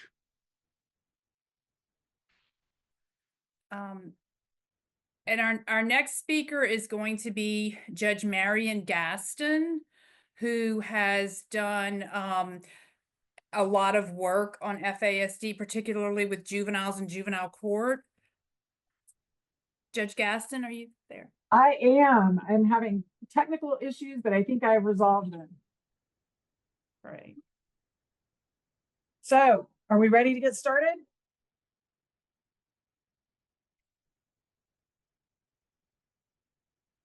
I am ready when you are. We're ready. Can you request Okay. to share when you're ready? All right then. So, well, first of all, thanks to all of you for being here to address what I think is the most under-recognized and misdiagnosed disorder that we see in the juvenile justice system. As you've probably heard by now, there are estimates, good data that show that about 3% of all first graders probably suffer from this disorder. So it's at least as common as autism, and everybody knows what autism is, and people know what to do about autism. And yet this continues to fly under the radar. We did some research in San Diego that seemed to suggest that probably about a fifth of the kids that we have in our juvenile institutions, a fifth, 1 out of 5, are somewhere on the spectrum of fetal alcohol spectrum disorders. And there's also research out of Canada that suggests that about 1 in 3 adult prisoners have fetal alcohol syndrome or are somewhere on the spectrum. And so this is a huge problem that nobody really knows about. So kudos to all of you for being here learning about it. My introduction to fetal alcohol syndrome started at about 2011 when, as a public defender, I was assigned to represent a 10-year-old named Micah who had just stabbed his best friend to death. Micah, fortunately, had a wonderful adoptive mother who had done literally everything that she could do to assist him. But he wasn't getting the supports that he needed in the community. And on a particular day where he didn't want his best friend to go home, and grabbed a knife and stabbed him. I mean, he was only 10 years old. And then with the complications of fetal alcohol syndrome, obviously he wasn't competent. He didn't understand the difference between life and death at that age and with those disabilities. But because of that case, I became introduced to people like Ken Jones and Billy Edwards. And so I was very, very lucky to be in Southern California, where we had these people who knew a lot about this disorder and could help me help Micah and his mom. And what was interesting about it, because everybody knew that Micah had fetal alcohol syndrome. He was very, he had a lot of the classic symptoms, the facial features. He was small, his head was small. He had been diagnosed from birth, really. But once I knew what to look for as a public defender working in the juvenile system, I started to see it everywhere. And I will tell you, I was shocked and frankly embarrassed that I didn't know about the disorder before that, because at that point I had been a public defender for about 15 years. And it became clear to me that I had probably just been missing this in all of my adult clients. And, you know, for whatever reason, we're so much more sensitive when we represent kids or when we deal with kids about really trying to drill down into what's causing the behavior. And I am to this day ashamed that I didn't understand what fetal alcohol syndrome was when I was representing adults for all those years, because I'm sure I missed it in a lot of people. But as a byproduct of all of my interactions with Billy Edwards, with Ken Jones, Tina Chambers, and other doctors, as a lawyer, I ended up creating kind of an informal list for myself of things that I would look for with my clients. I have shared that list with Kyla and asked that it be distributed, or I can put it in the chat. But you're looking for things like when you've got a kid who's being raised by someone other than their bio mom, when the kid has tested positive at birth for a drug. Now, we don't test for alcohol because it gets out of the system so quickly. But if mom's been using methamphetamine her whole pregnancy, there's a decent chance she might have been using some alcohol too. And then really what you're looking for too is these kids who have been diagnosed with every diagnosis under the sun. They try the medication that seems to work on that diagnosis. And then they decide, well, that diagnosis must have been wrong. We're going to change the diagnosis. We're going to change the medication. So when you have a 10, 11, 15-year-old who's been on 15 different medications and diagnosed 8 different, with 8 different mental disorders, that's a red flag. Like maybe we're missing what's really going on here, which is brain damage. One of the things that I started doing as a lawyer too, is if I were representing a teenager and they couldn't tell me that 5 $20 bills was $100, that was a red flag for me.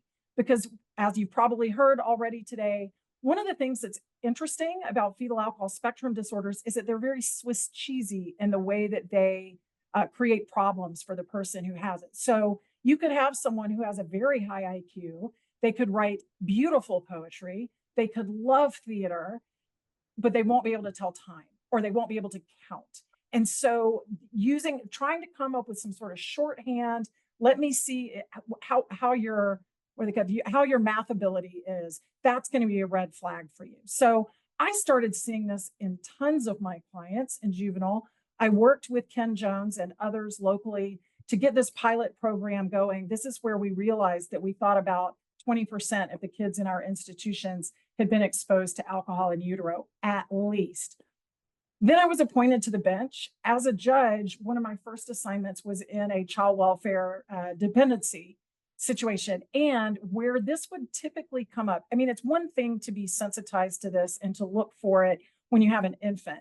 It's another thing when you've got, for example, a 14 or 15-year-old kid who is blown out of every placement they had, who is living with a grandparent or with an aunt, and who has these temper tantrums that are just developmentally inappropriate. It's, kids who, I mean, all kids don't like it when their phone gets taken away or they get told no. That's a normal part of being a teenager. But we're talking about extremes where kids break something or turn over the table, do really extremely impulsive things, and importantly, are really sorry about it when they calm down. These kids are not psychopaths. They have a problem with impulse control. They don't have a problem with empathy necessarily. So they're embarrassed about their behavior. They are really upset with themselves that they don't understand why they can't control themselves, and their caregivers don't understand why they can't be controlled either. So the caregivers think that they're doing a terrible job. The kids think that they're terrible kids. And really what's going on is that this kid has been misdiagnosed, undiagnosed, and they have brain damage. So once you know what to look for and you can get a good diagnosis, oftentimes people say, well, what do we do about it? If we're talking about permanent brain damage, what can be done? Well, first of all, is just getting the correct diagnosis so that everybody's not tearing their hair out, wondering why, we've put this kid on this medication for this disorder. Why isn't it working? Well, here's your answer. So number one, here's some things that I would suggest that we've tried to do, at least in my jurisdiction. Number one, we now have local rules in our courthouse. Anyone who is appointed to represent a child in our child welfare system or our juvenile justice system must be trained in fetal alcohol spectrum disorders. So there's a long list of things that we expect our minors counsel to be competent in, things like LGBTQ or immigration consequences. So we added that to the list. So now that's part of the regular training for the lawyers. That way you don't have to worry about the problems of turnover. And, if one person who's passionate about this issue moves, you've institutionalized the training. Training for judges. For the judges who are on this call, I would strongly advocate that you try to get it into your judicial training. Again, people are more open to this kind of thing when you're talking about juveniles, but it does matter for the adults too. I'm sure you're going to hear a lot today about the gullibility of people who suffer from this disorder. These will be the adults who are the wheelman, are left holding the bag. They're the last one there when everybody else has scattered. So this is certainly not something that only is on the horizon in the juvenile system. Other things that you can do is push for early diagnosis in your juvenile hall and in any child welfare systems. So in juvenile hall, it's traditional standard for kids to receive a pediatric evaluation as soon as they come in. They get weighed, they get measured. Why not do a quick and dirty fetal alcohol spectrum screening on them? We've tried to implement that in San Diego. We have it on the books. It's not being implemented as well as it could be, but we're working on that. But at least, again, we have it institutionalized. Anybody who comes into our juvenile hall is supposed to be assessed for fetal alcohol spectrum disorders. Similarly, in your child welfare systems, I know everybody thinks, oh, well, if it's a baby, we do a developmental screening. Sure, it's not set up to identify fetal alcohol spectrum disorder. So trying to get that specialized knowledge in your early developmental screenings for kids who enter the child welfare system is really important. Working with your disability rights organizations, here we have regional centers, and working within the educational system can be really important to educate and to collaborate with those systems, because once you've identified a kid who has one of these disorders, somebody's going to need to pay for their care. And so, with any luck, we can keep them out of the juvenile justice system. They're going to get out of the juvenile justice system at some point anyway, even if they do touch that system at some time. So if you can link them to their disability rights services, or if you can link them to the right services in the educational system, you can really help them out. Again, some people say, well, this is brain damage. So what can we do about it? Well, a lot, actually. I mean, there are interventions that are being developed, but I will say, I think one thing that can happen once we correctly identify and diagnose these kids is that our expectations change. And so, for example, with my client, Micah, we learned pretty quickly that if people wanted him to behave himself in juvenile hall, which unfortunately for a while was the only safe place we had for him, you could not say to Micah, like you could to many 10-year-olds, if you behave all day, we're going to watch your favorite movie at night. That was too long. What you could say to Micah was, if you behave for the next hour, you will get a little cup of Sunny D, because he really liked Sunny D. So just changing the reward system for Micah was really, really helpful, both for him and for the people who are caring for him. So just practically, in terms of how do we try to help the behavior of these kids, knowing that they have brain damage and that they're not going to respond to the same incentives of a neurotypical 14 or 15-year-old is really helpful. I will tell you another thing that I witnessed many, many times in my dependency courtroom was this situation I described, where you have a teenager who is being raised by a family member. The family member feels like a failure.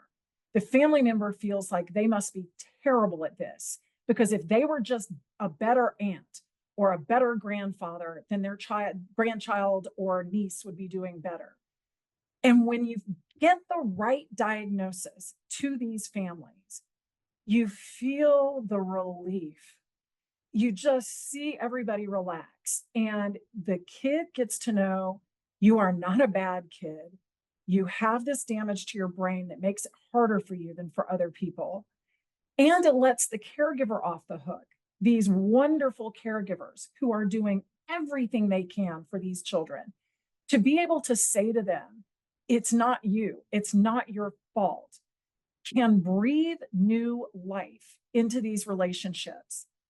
I talked to a judge, a colleague of mine, who has adopted 4 children, all of whom are somewhere on the spectrum. And, after talking about this aspect of, it's sort of a subjective benefit of the correct diagnosis, right? It doesn't necessarily have it doesn't require any practical changes, but just to subjectively know it's not your fault is huge for these adoptive parents. And this judge came up to me after a training and she said, do you know what it's like to be in the grocery store with a 12-year-old who is tantruming and everybody's looking at you like you are the worst parent in the world? She said, it just feels awful. And so what can we do as people in this system is support those caregivers, support the kids and support the caregivers. So the first step, of course, is getting the right diagnosis. The second step is to get the resources that we can to these kids and their caregivers. But then I do think really the third step is for us to try to institutionalize some of the ways that we identify these kids and link them to the appropriate services. Just to wrap up, I will tell you that Micah, my client, was eventually sent to a residential treatment facility that was capable of handling his tantrums while he grew up a little bit. He, like many people on the spectrum, as he got older, calmed down a little bit. He was ultimately released back home to his mom and graduated from high school about 1.5 years ago.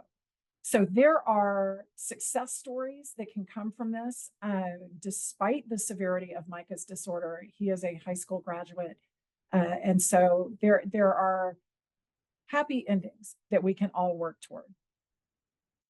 Because this is an area that I care about very, very deeply and do feel like there's just not a lot of information out there. I am happy to answer any questions, take any phone call. I have given Kyla my email address. I will also provide my cell phone number. But if you ever want to talk about these issues and how they might be impacting a client or that you are working with, feel free to reach out. And I am in 1 minute under my allotted time. Thank you so much, Judge Gaston. That was really helpful. We appreciate you giving us the benefit of your experience through all the years that you have worked with this issue. We're going to go next now to Billy Edwards, who is an attorney who has worked for decades now significantly on FASD issues. He is a public defender in mental health court, and he is the one who sent me probably a year ago a packet asking whether we would be interested in doing a training in Baton Rouge.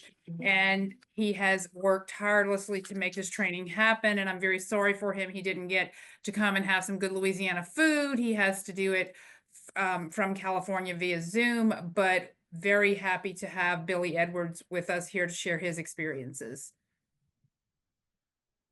Hey, Kyla, we were going to have, I thought, Dr. Tina Chambers say a few things, but I'm sorry, my voice is kind of shot today. Billy, I can say a couple of words now. Okay, sure. All right. All right. Well, thanks for the opportunity. And like everybody has said, we wish we were there in person. And thanks to Billy for organizing these things. It's a labor of love, as we all know.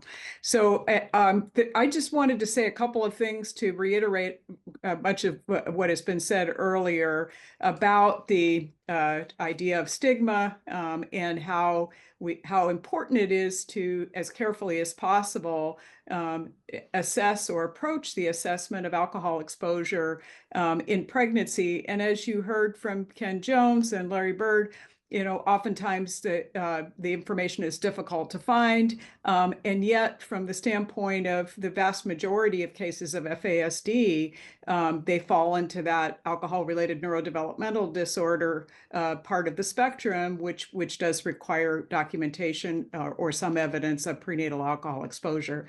And I also want to do a shout out, and we'll say a little bit, I think, at the end of this, to FASD United. Susan Carlson and Jen Wistall, I think, are on. They just came out, I think, in the last week or so with a really fantastic resource. It's a brochure or booklet called A New Way to Talk About FASD, Language and Stigma Guide. And I think you can get it on FASDunited.org. It gives a nice overview of the disorder, and what we know about it, but it has a number of tables in it that give examples of what might be termed stigmatizing language, and honestly, we all use it. So it's language that just, comes naturally in describing the disorder, or ways that we, phrase things because it seems like it's the most appropriate at the time. But I think this is just, gives you a heads up about ways that you could say something differently that would be less stigmatizing, either to the person with the FASD or to when you're talking about assessing alcohol exposure in a biologic mom, or trying to get that information. So there's several really nice tables. So, for example, the non-preferred term for a person with an FASD might be born addicted or born alcoholic, and the preferred term might be born with an FASD or born prenatally exposed to alcohol. And person-centered, as we've heard with other disabilities. And when it comes to the biologic mother, a non-preferred term might be an alcoholic or an addict, and the preferred term might be a person with an alcohol use disorder or a person with a substance use disorder. For example, using the phrase FASD is caused by a person drinking during pregnancy, even though that's a true statement, the preferred way of stating it may be FASD can occur when a developing fetus is exposed to alcohol. So those are things to consider. And then I just wanted to say a couple of words, and this was, stated previously by the other speakers, and it was good that Jolie Williamson from the governor's office mentioned how dominant alcohol consumption is in our culture. And yet when you're talking to a biologic mom, or you're talking to collateral sources of data, sometimes people don't realize how common it is, and how common not only is alcohol use by most adults who use it in our culture, but that prenatal alcohol exposure is extremely common. So about half of women who are at the age where they might become pregnant drink some alcohol. And as Ken Jones said, many pregnancies are unplanned, and many women may continue to do what they would normally do for weeks or even months into an unplanned pregnancy. And even in planned pregnancies, they may not know they're pregnant if they haven't changed their typical behaviors until several weeks into the pregnancy, critical time when alcohol exposure can take place. A second thing, it's important to remember, and kind of removing the stigma from the mom, that some mothers may not know about or really understand the risks of alcohol use in pregnancy. It's really common misconception that it has to be, certain huge amounts of alcohol to cause this problems with the baby. Not so. Or they may get incorrect information, which happens all the time, from their friends, from the media, and sad to say, from their healthcare providers, where they are given information to suggest that the amount of alcohol that you're drinking we aren't concerned about. So the bottom line is to approach the situation that mothers do not want to harm their babies. That's not an intentional thing that mothers would do to harm their babies, but some mothers unintentionally may be exposed, and some mothers have difficulty stopping even if they want to. And then last, just in thinking about how we interview, if a mitigation specialist, and in our circumstances, we're often talking to women during pregnancy after they found out they're pregnant, when interviewing the mother in trying to establish a pattern of prenatal exposure, that it's really important to kind of shift the emphasis from tell us what you've done, what awful thing you've done, to start with when you're not pregnant, when you this is not a time when you're worried about what might have happened to the baby. When you're not pregnant, what would you drink in a typical month, and try to establish what the pattern is of typical drinking in her social setting, with her friends, with her family, on special occasions, and so on. And then only then ask about how far along in the pregnancy was she when she found out she was pregnant. Was it when she was 6 months, or when she was 2 months, which gives you some indication of at least that typical pattern of drinking she likely continued until the time she found out. And then try to establish after that, when you knew you were pregnant, what would you drink in a typical month. And then, of course, other sources that have been described that don't necessarily have to rely only on the pregnant mom or the mother of the person that might be your client, being able to be the direct reporter, that there may be a history of alcohol use disorder treatment, emergency department care, history of citations, or legal involvement related to alcohol. There may be medical records. And then, as Larry Bird said, really important to try to determine previous pregnancy history or even subsequent pregnancies. So is there potentially other children in that from that mother that may have been affected, and then the likelihood that the subsequent pregnancy would be affected is dramatically increased. So I will end there and pass it back to Billy Edwards. All right. Thank you, Tina. Excuse my voice between the fires out here, and I think I'm actually coming down with a cold. So we have another fire in the area out here in LA that's going to be affecting, we think, our jail. That is going to have to be possibly evacuating.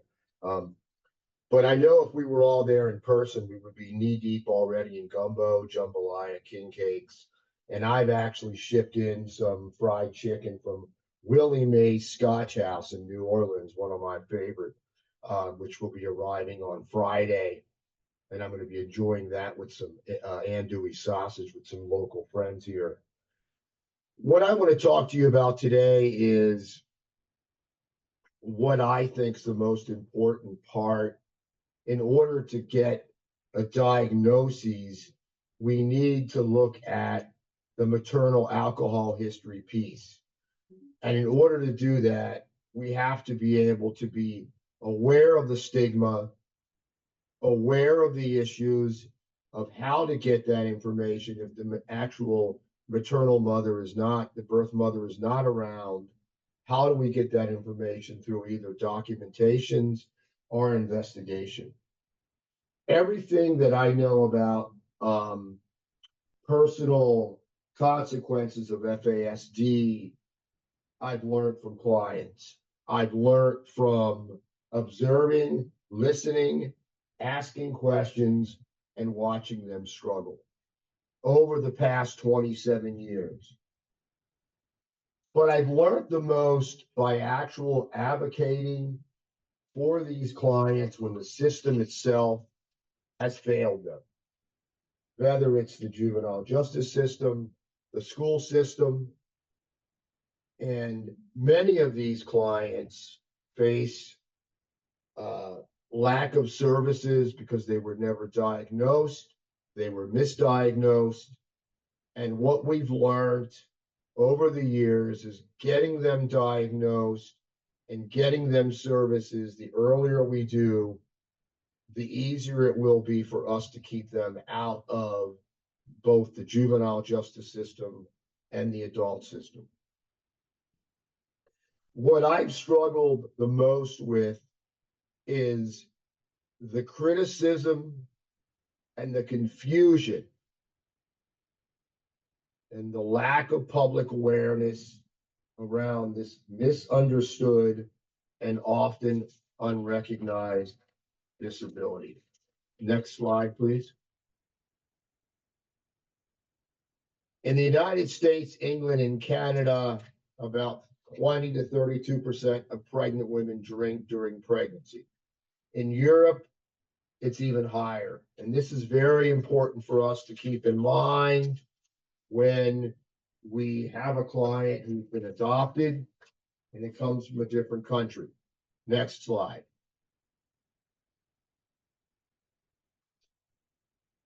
We have to look at the maternal risk factors that involve both the environmental, the biological, the familial, the cultural, the customs, historical, social, medical, psychological, and other maternal factors. And what I do is I actually break all this down when I'm working on a social history or doing mitigation. And when we do trainings for mitigation specialists, we work around these different areas. Did the birth mother have prenatal care? How about nutritional issues, socioeconomic, and then age parity in the years of drinking? We must actually investigate the quantity, the frequency, and the timing of the alcohol consumption of the mother. Next slide, please. Keep in mind that by drinking throughout all trimesters increases the odds of having a child born with FASD to 65% over a non-drinking birth mother. Drinking during the only during the time, if you're looking at just the only trimester period, it increases it by about 12%. Next slide, please. Keep in mind that self-reporting of alcohol use to establish the maternal alcohol history is generally underreported.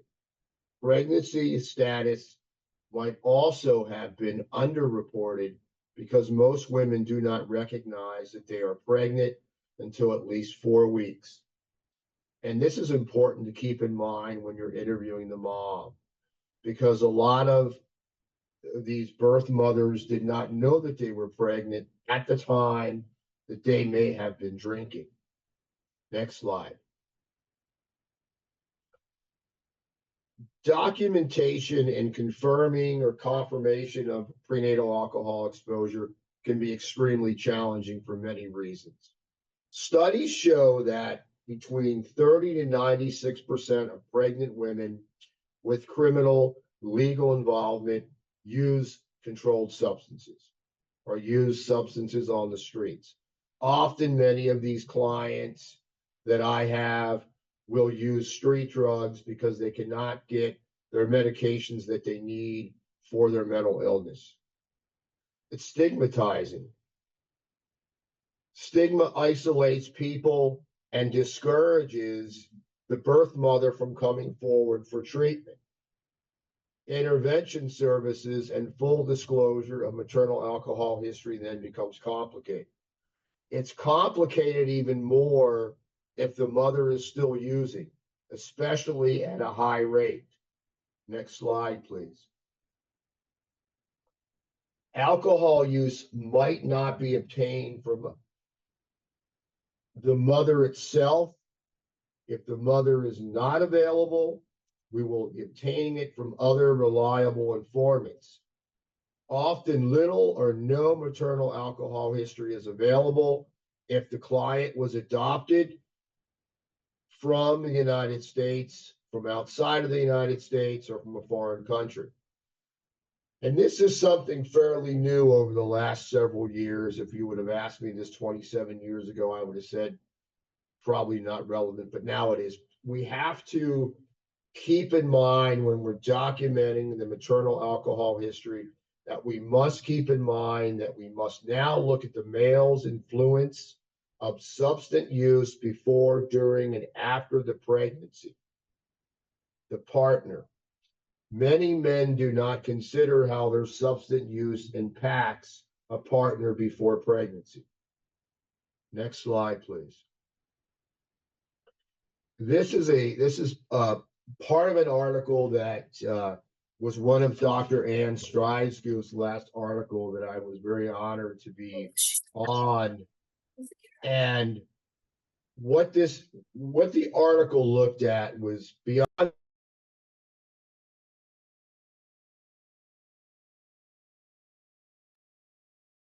Billy, you're on mute.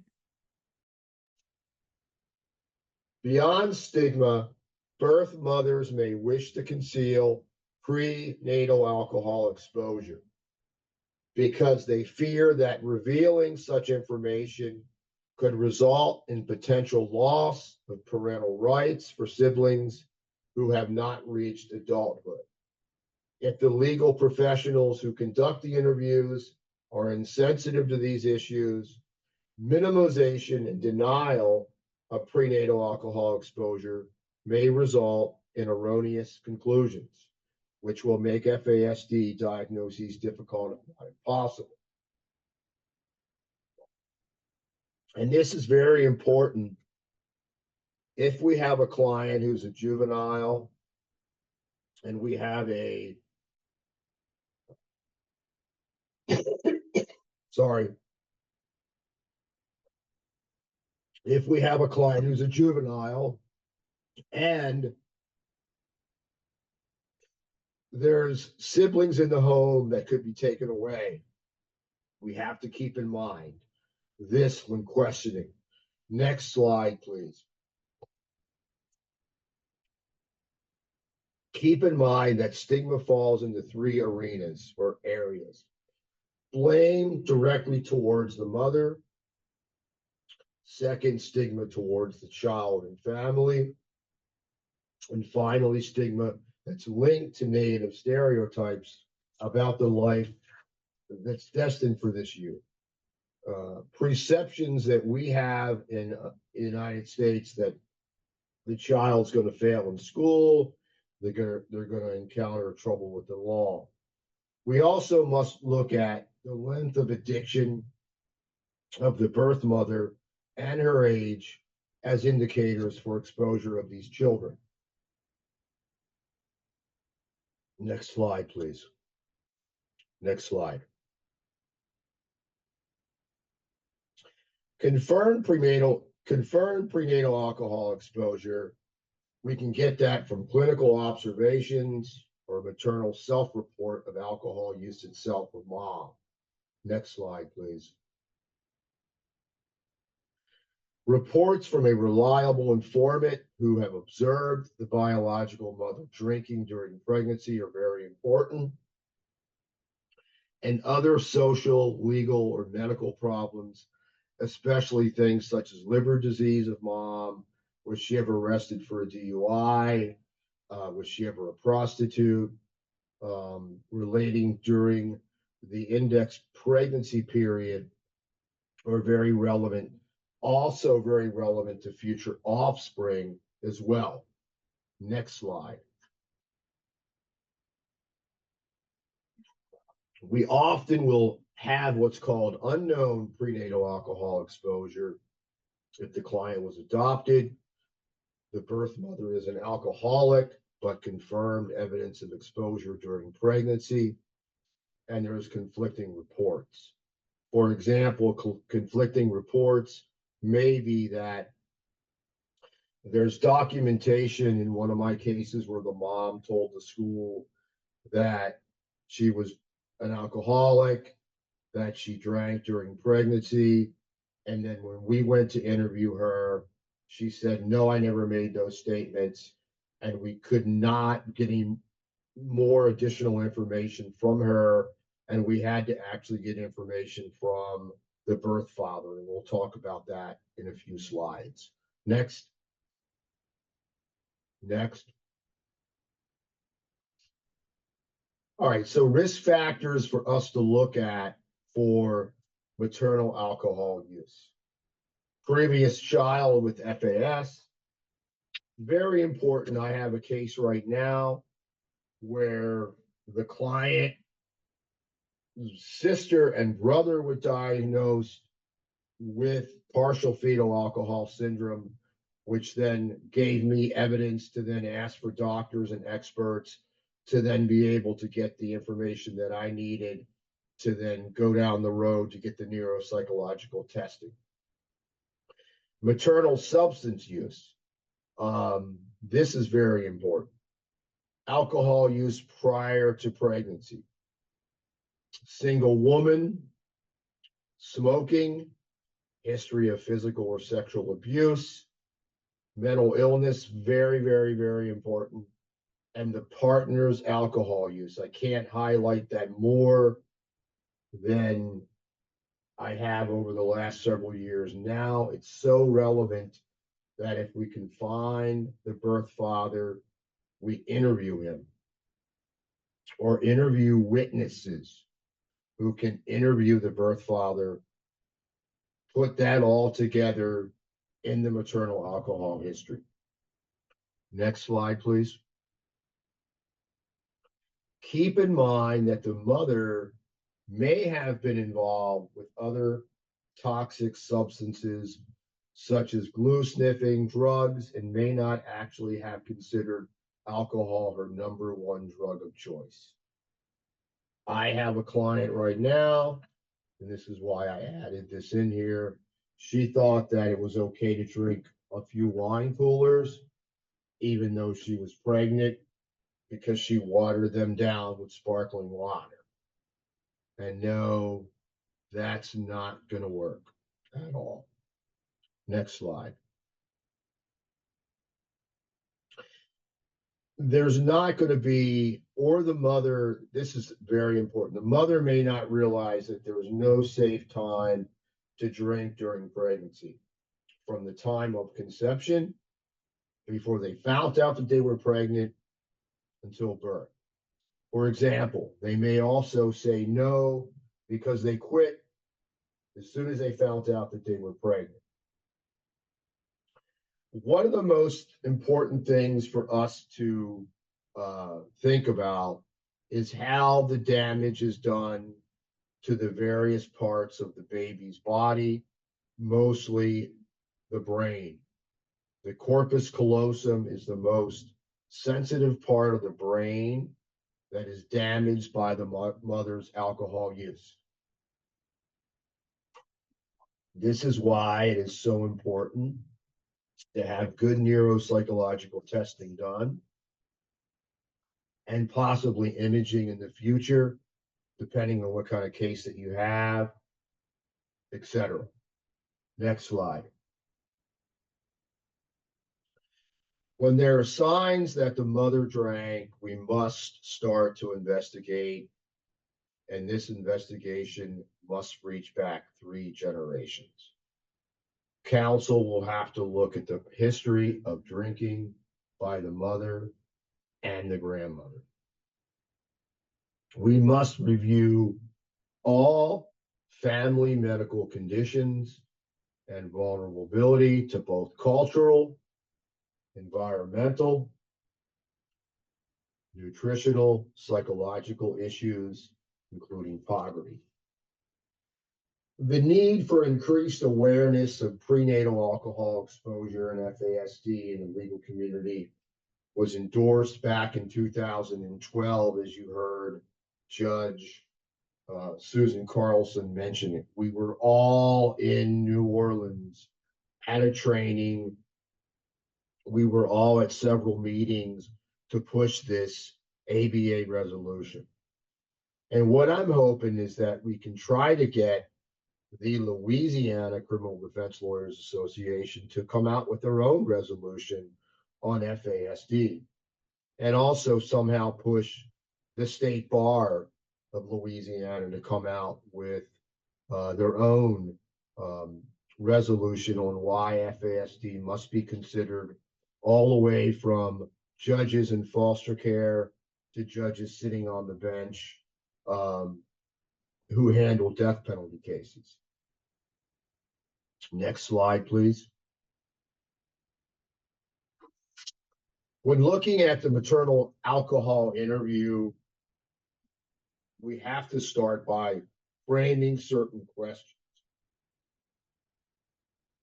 It took me many, many, many years to learn how to do this, because if we ask the wrong questions and we deal with the fact that we're blaming the birth mother, then she shuts down. So how I start is I frame questions by asking how many, rather than did you actually drink at all. Asking how many gives the mother permission to acknowledge that she did drink during pregnancy. This manner of investigation, interviewing techniques is even more effective also when we're dealing with the spouses or the siblings as well. Next slide, please. What I do is, when I do my maternal alcohol history, is I break down into 3 separate areas of investigation: prior to pregnancy recognition, post-pregnancy recognition. Women are more likely to acknowledge alcohol use prior to pregnancy than after pregnancy recognition. Keep that in mind. Drinking patterns from time periods prior to pregnancy are predictive of future outcomes as well. Next slide, please. Ask about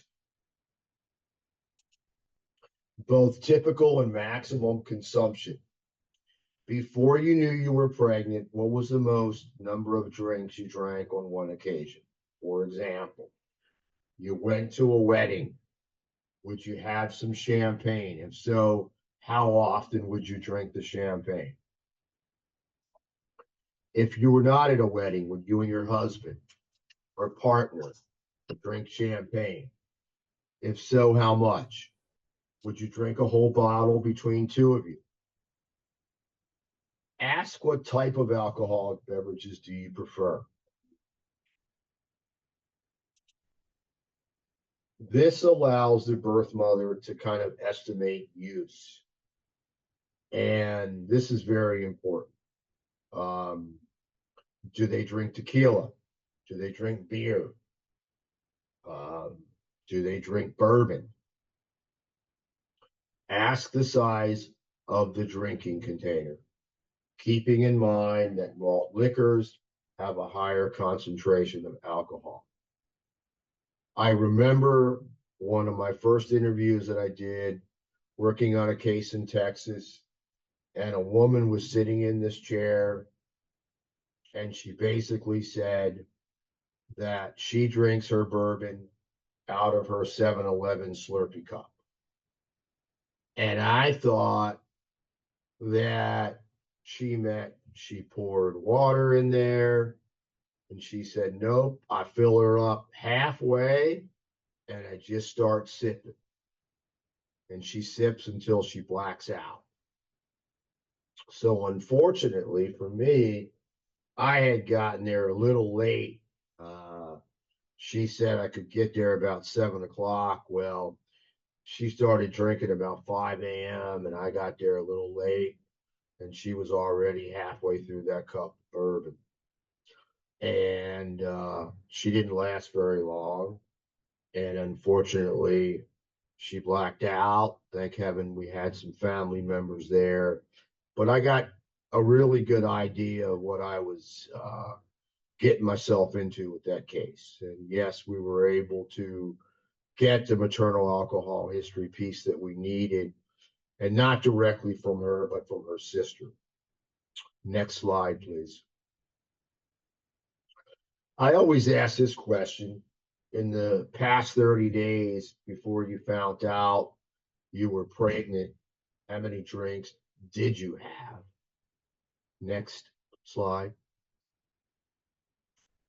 These are some important things that to keep in mind when you're looking at the medical issues.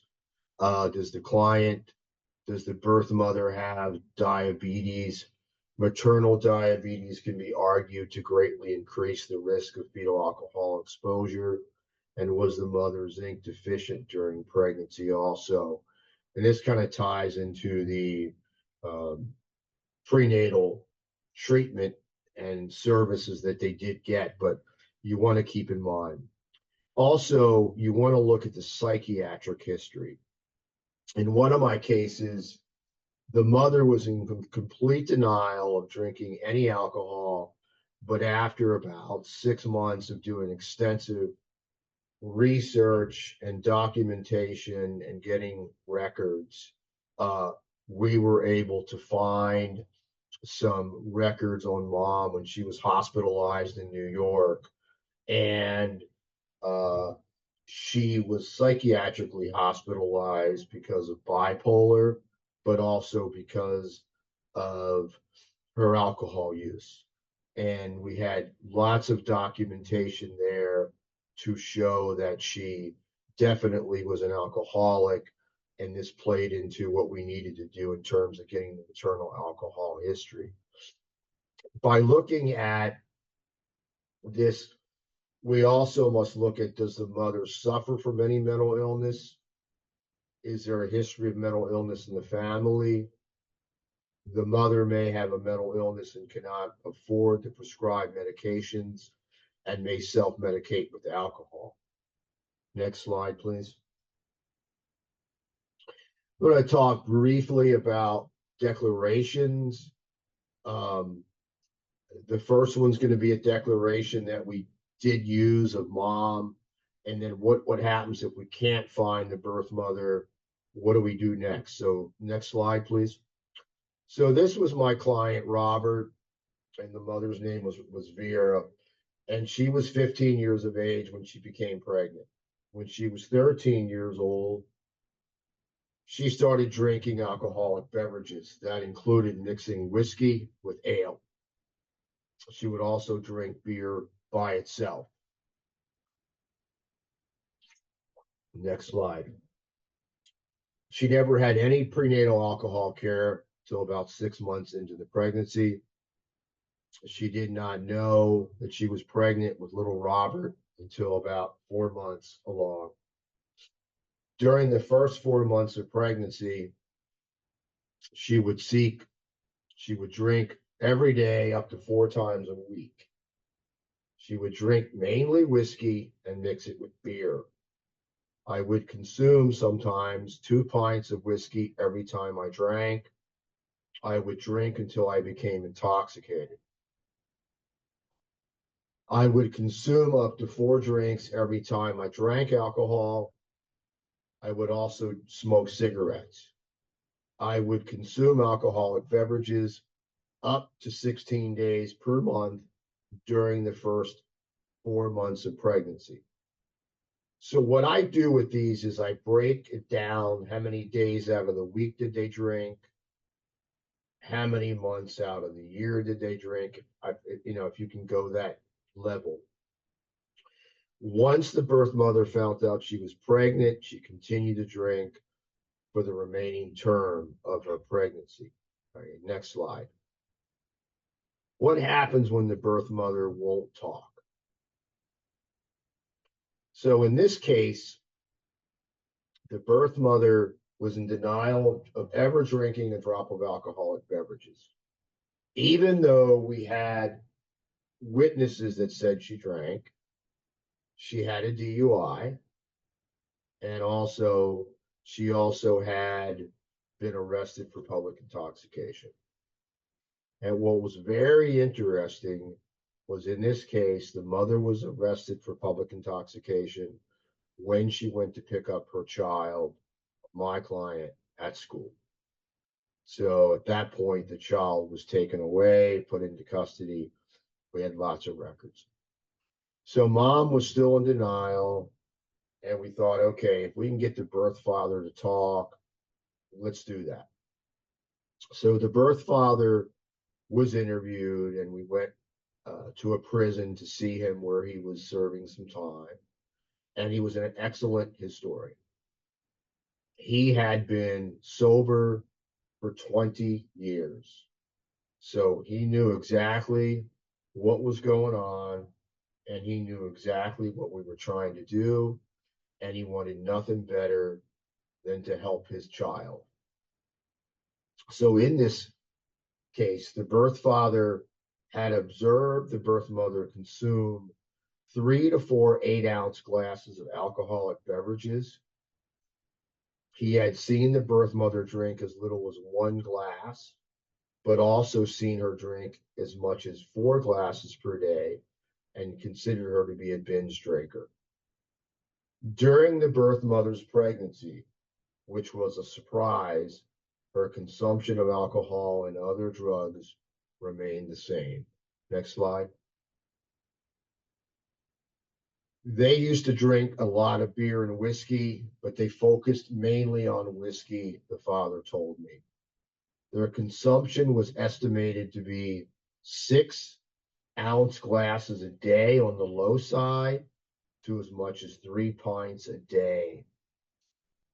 The pregnancy, although not planned, was a welcome surprise.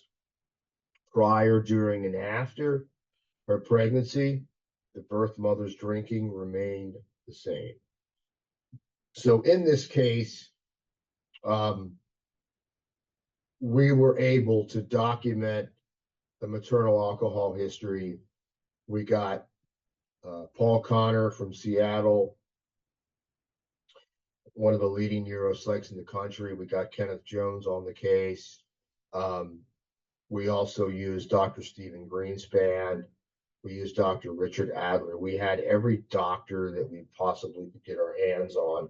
And we were able to assist this client who was in the mental health court, who was serving basically a life civil commitment. And we were able to convince the judge to dismiss it once we got her diagnosed and got her services. For my little bit of time that I have left, I'm going to say a few things that I think are important for everyone to keep in mind. And this is important for not just Louisiana, and I'm sure this will probably be mentioned in the panel discussion, but there are very few states that recognize FASD as a developmental disability, and we need to change that. It's Alaska and Minnesota, and I think Maryland has something in place. But unless we change the state definition of a developmental disability to include FASD. It's going to continue. We're going to continue this struggle to get services for these kids and these adults. Keep in mind, children who were born prenatally alcohol exposed during the pregnancy are born with a brain-based disorder. FASD is a permanent, severe developmental disorder that becomes worse and more complex over time. This damage is permanent and cannot be reversed. Diagnosing FASD is further complicated by the fact that behavioral and learning problems are also caused by more readily recognized disorders such as ADHD. FASD is not included on the list of conditions that require schools to provide an IEP, but this is something that Louisiana can look to. This has been recently done in California. While there's often no clear treatment path necessarily for FASD, it does explain things such as suggestibility, impulsivity, gullibility, and why these clients of mine, just like yours, cannot learn from their mistakes. It also explains why they have permanent brain damage that the schools, the foster care system, and the criminal justice system must, and I say must, understand. More importantly, the courts are allowing the executions of people with FASD, as evidenced by one of the last executions that took place in Georgia.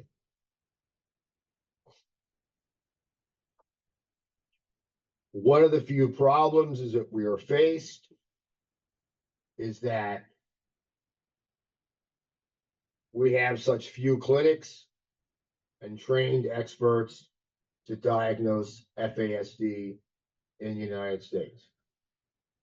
We need to get more FASD clinics opened around the United States. We can't rely on the federal government to open these up. We have to get state funding. We have to get grants to open these clinics.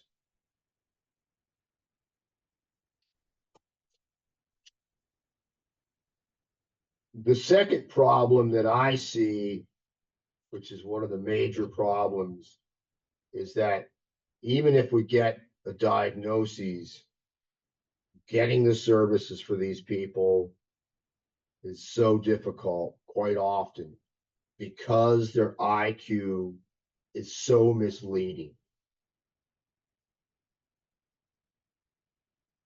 People with FASD are going to have higher IQs and lower adaptive behavior skills.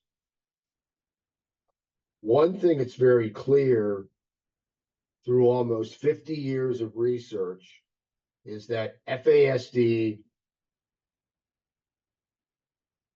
is often misdiagnosed with ADHD.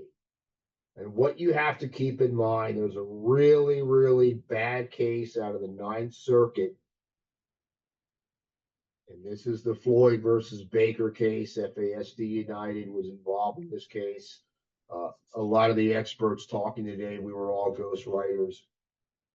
And in the Floyd versus Baker case, we know that that court's ruling failed to recognize that FASD is a permanent developmental disability that gets worse over time. Instead, what the ruling in that case was, it compared FASD as being equivalent to having ADHD. Unlike ADHD, FASD is equivalent to having an intellectual disability. So many disability organizations around the country, and I'm sure in Louisiana as well, often place over-reliance on IQ scores, and it's often used unfairly to deny service to both these children and adults. Many disability organizations throughout the United States look at the person's full-scale IQ and say, well, it's higher than 70. We're not going to accept them. More importantly, we must keep in mind too, with both children and adults, we have what's called secondary disabilities. This is looking at the psychiatric issues that these people have. And what these disability organizations do is they argue that the low adaptive behavior deficits are based solely on these psychiatric issues. And this is not true. We know that. Why? Because the brain damage occurred at birth. The secondary disabilities occurred often after the age of 18. And many of these secondary disabilities involve suicide attempts, seizure disorders, psychosis, eating disorders, and also learning disabilities as well.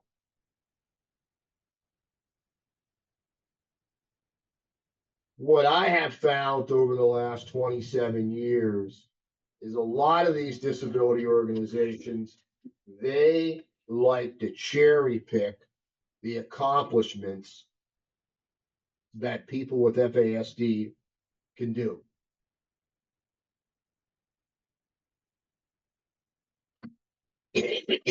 Sorry.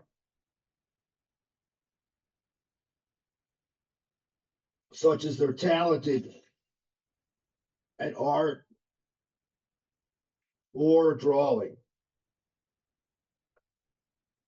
And without appreciation that many people with FASD have IQ scores in the 80s and 90s that will disqualify them,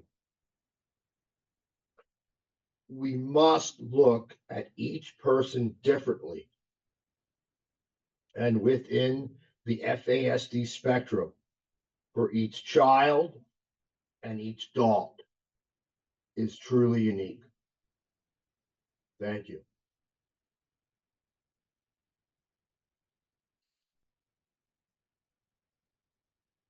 Thank you, Billy. And thank you for spearheading this entire thing and making this happen. The next portion is going to be a panel, which of course is more difficult to do in a Zoom setting, but we have Diane Smith Howard with National Disability Rights and Melanie Bray with Louisiana Disability Rights. And then I'm not sure, is Dr. Chambers going to speak again as part of the panel? Is that? Yeah, that's what I thought. Okay.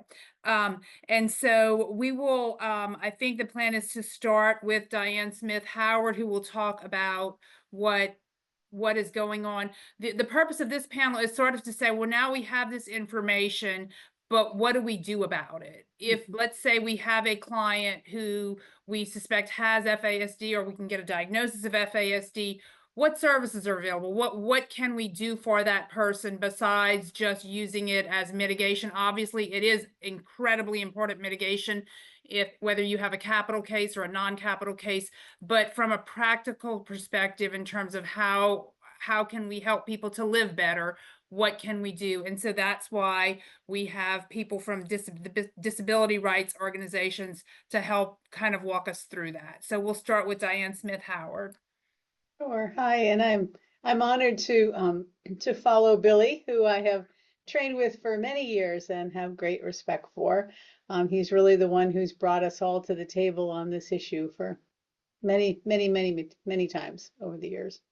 So I am with National Disability Rights Network, which is the training and technical assistance provider for the P&A network. And I'm going to explain what all that means because that probably means not a lot to you. But I specialize in birth to 18 kids with disabilities. And so FASD comes up a lot in my work and has over the years.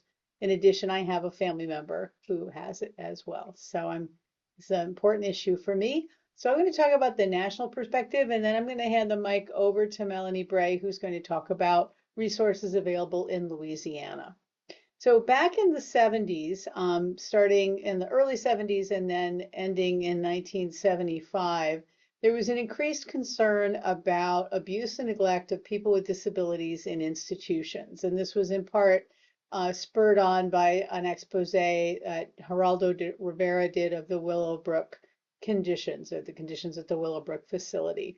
So as a result, Congress passed a series of statutes that created the Protection and Advocacy Network, which is a nationwide network of publicly funded private nonprofit law firms that represent people with disabilities on disability-specific issues. And I'll explain in a minute what that means.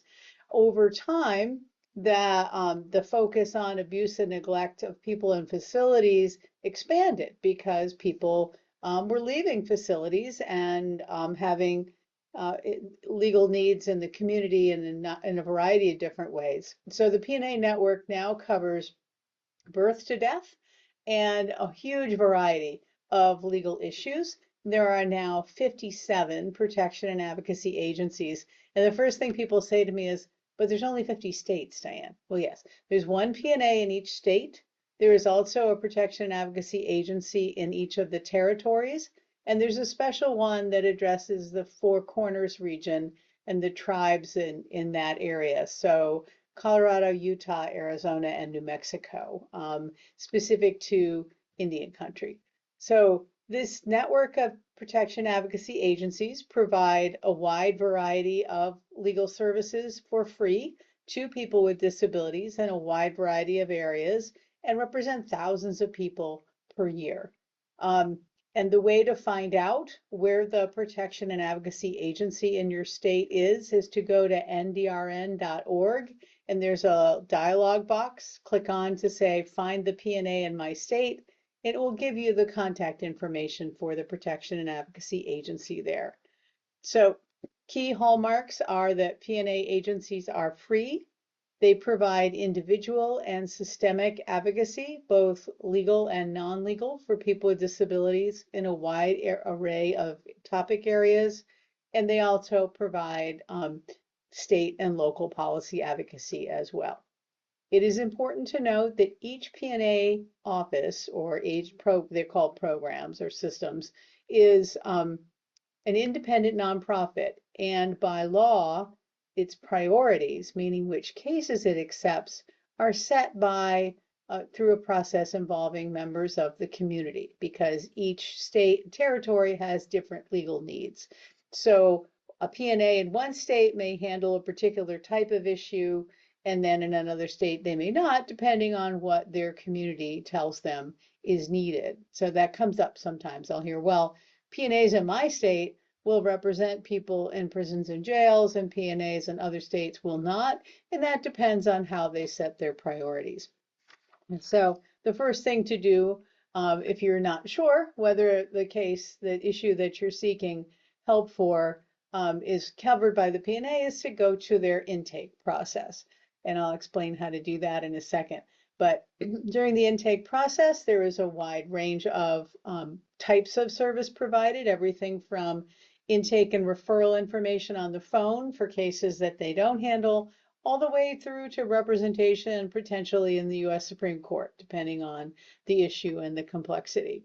So some of the topics that P&As cover are access to benefits, DD program eligibility and denial, access to community-based services and private duty nursing, things like that, funds to pay for assistive technology, like if someone needs a communication device and Medicaid is not covering it, that's the kind of case a P&A might take. special education, particularly in cases where the child has been expelled or removed from school informally and is not getting services or is not getting a full day of service, and a host of employment related issues where people are being denied the ability to work. And that is, of course, intimately connected to Social Security and Medicaid and all the public benefits that are related in that way. So those are the kinds of things that PNAs handle. And the way the process starts is by, for the person with a disability or someone acting on their behalf to reach out to the phone number in that How to Find the PNA in My State dialog box and start the intake process. And then the person on the phone will work them through the steps from there. And NDRN, where I work, is the National Training and Technical Support Center for the whole network. So we have subject matter experts in each area, and we assist the PNAs with information that they might need. For example, over the years, we've done several trainings on fetal alcohol syndrome to make sure that our members are well aware of the implications and the needs of their clients. And that is, some of these trainings have actually resulted in the inclusion of the FASD and the state DD regulations, as Billy mentioned. So, you know, communicating with the PNA about the needs in your community of the FASD community members is very important. Making sure the PNAs know what policy changes would be helpful. And so at this point, I'm going to pause and see if there are any questions, and then if not, hand the mic over to Melanie to talk about Louisiana.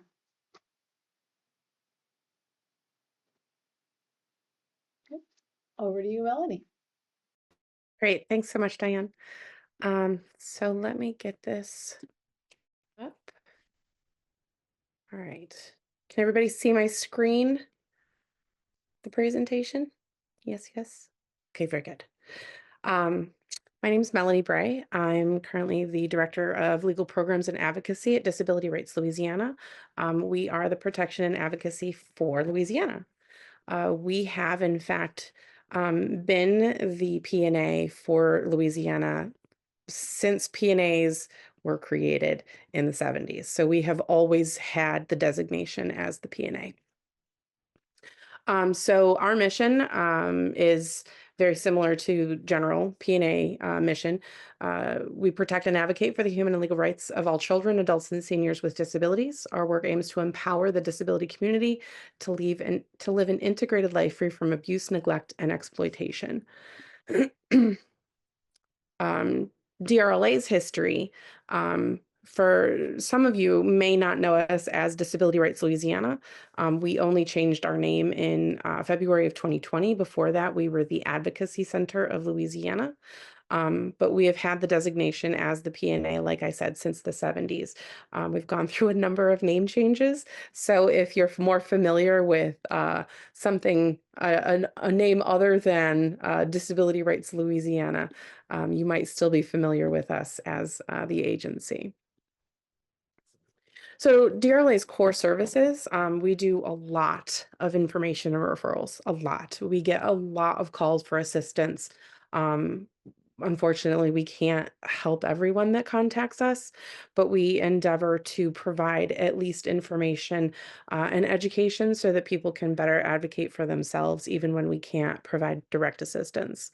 We have a client program, do a whole lot of legal assistance on a variety of issues, and I'll talk about that in a minute.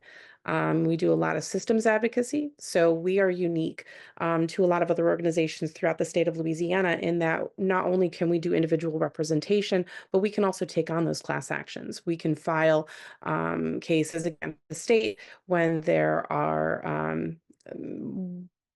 large scale issues taking place. And I can talk about some of that in a bit too. We do a lot of outreach training, a lot of legislative information and education for all of the good that that does in Louisiana. And we do investigations of abuse and neglect and monitoring as well of facilities and congregate settings where people with disabilities are housed.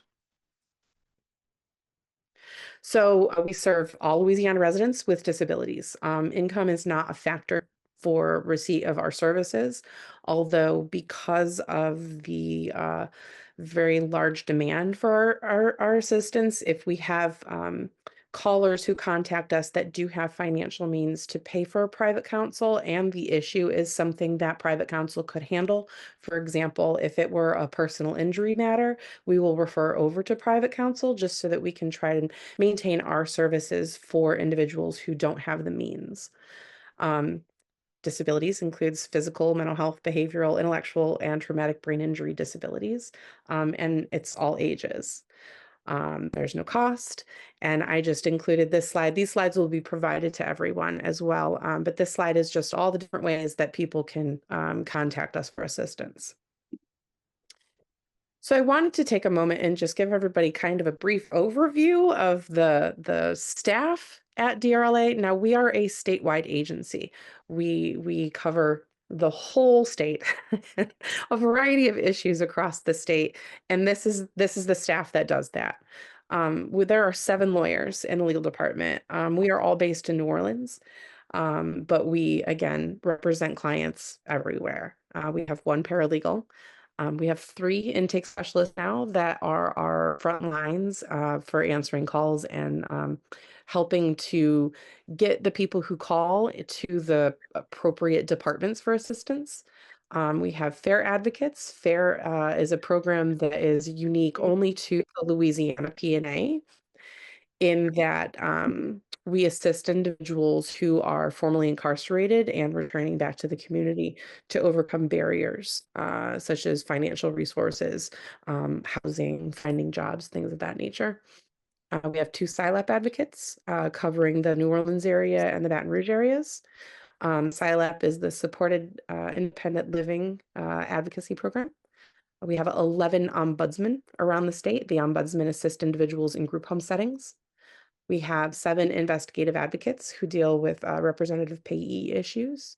We have 2 CAP advocates. Those are the client assistance program. Yeah, hi, can I speak with Nadim Bazar?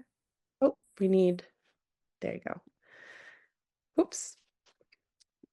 We have 2 WIPA advocates who assist individuals with Social Security related issues. And then we have 3 policy advocates. And that is the team. These are our guiding priorities. As Diane had mentioned, the P&A's set priorities for to guide their work every year. These are our current priorities. Community integration healthcare is enormous and includes things like people who should be receiving assistance in home and are unable to for whatever reason. Either they're being denied services, denied eligibility for services, terminated from providers, whatever that may be. We do a lot of work with waivers, which I'm going to talk about in just a little bit. Anything that really hinders people to live integrated lives in the community with services that they need, we're able to assist with it, Medicaid related issues. Physical and programmatic access is another big area. Think wheelchair accessibility for buildings. Programmatic access is for individuals with disabilities who aren't able to access a program. So if, for instance, the SNAP benefits in Louisiana utilize a system that is online. So, and it doesn't interface well with screen readers. So people who have visual impairments aren't able to use the SNAP benefit system in order to gain access to their benefits, either to apply, reapply, deal with issues. So that's a programmatic barrier for somebody with a disability. We do a lot with autonomy, right? So we do a lot of interdiction defense. We look into a lot of interdiction terminations, limitations, things of that nature. A lot of employment related issues. Voting is a big issue that we help with. Every year we have a voters assistance hotline on election day to assist with physical access to being able to vote. Rights protection in the institutions is another large area. We do our monitoring, our investigations of any kind of congregate setting where people with disabilities are housed. Rights protection generally is kind of our blanket term for any legal issue that may be impacting an individual with a disability's right to live a free and integrated life in the community, or anything that could impact their facing institutionalization. Our REP payee program, education is our special education team. We have 2 dedicated attorneys right now that are focusing 100% of their time on special education related issues, and also endeavoring to provide as much information and resources to families so that they can best advocate on behalf of their children. And then protections for older adults. We do a lot around trying to provide education and information to older adults to ensure that they know that nursing homes are not their only option, that if they want to live in the community, that there are services and resources that should be made available to them. So this is just kind of a very broad overview of the things that we do handle. The very short list of legal issues that we do not handle include divorces, child custody, criminal law. We don't handle criminal matters, although we can and have advocated for more appropriate settings for individuals with disabilities. For example, we've over the years had a number of individuals who are diagnosed with autism be arrested for things that are related to their autism, and nothing that causes serious bodily harm or large financial loss, things of that nature. Like I believe there was one individual a number of years ago that was arrested for some kind of harassment. We've advocated with the courts and with the district attorney for a placement that's more appropriate than jail, to ensure that they aren't victimized in a jail setting. And that is the extent of our advocacy when it comes to criminal matters. So, the big thing that I kind of wanted to talk about with everybody today is the pathways for individuals with disabilities, particularly developmental disabilities, to receiving services, whether that's in-home services, or whatever they need to keep them out of institutional settings. So the most direct path to receiving services is waivers. The waiver systems in Louisiana, there are several waivers available. There's the New Opportunities Waiver, the Residential Opportunities Waiver, the Children's Choice Waiver, and the Supports Waiver. Those are all options for people with developmental disabilities. There's a Community Choices Waiver. That is the only waiver that exists in Louisiana currently that is not for people with developmental disabilities, and it's intended to be kind of a blanket waiver to cover any other persons who might need in-home assistance. I'm going to focus primarily on the DD waivers simply because the fetal alcohol syndrome, it would fall under the category, the DD category. So some important things to keep in mind about these waivers. They're called waivers because they waive specific requirements of the Medicaid Act. Also, just kind of taking a bigger step backwards, the waiver system in Louisiana, well, the waiver system in all states actually, but the waiver system in Louisiana was created as a result of the Olmstead case. Olmstead was a case in the 90s that essentially the end of that is people with disabilities are entitled to receive services or live or have their existence in the least restrictive environment possible, whether that's physical environment, programmatic environment, whatever it be, people with disabilities are entitled to least restrictive. The Olmstead also had put an obligation on states to create systems, right, to address stakeholders for Olmstead. So Developmental disabilities is one of the populations of stakeholders that are entitled to an Olmsted plan. Waivers are that response. I will just very briefly say, unfortunately, Louisiana does not do a very good job with people with mental illness. We do not have the same level of Olmsted plan in place for people with mental illness as we do for developmental disabilities. So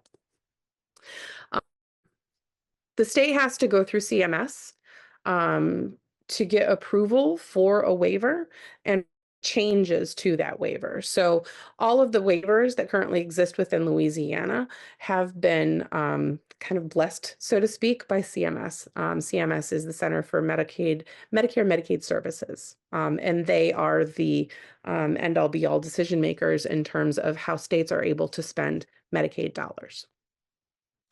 In Louisiana, comparability requirements are waived through waivers. That's why adults can receive services through DD waivers, but non-waiver recipients cannot.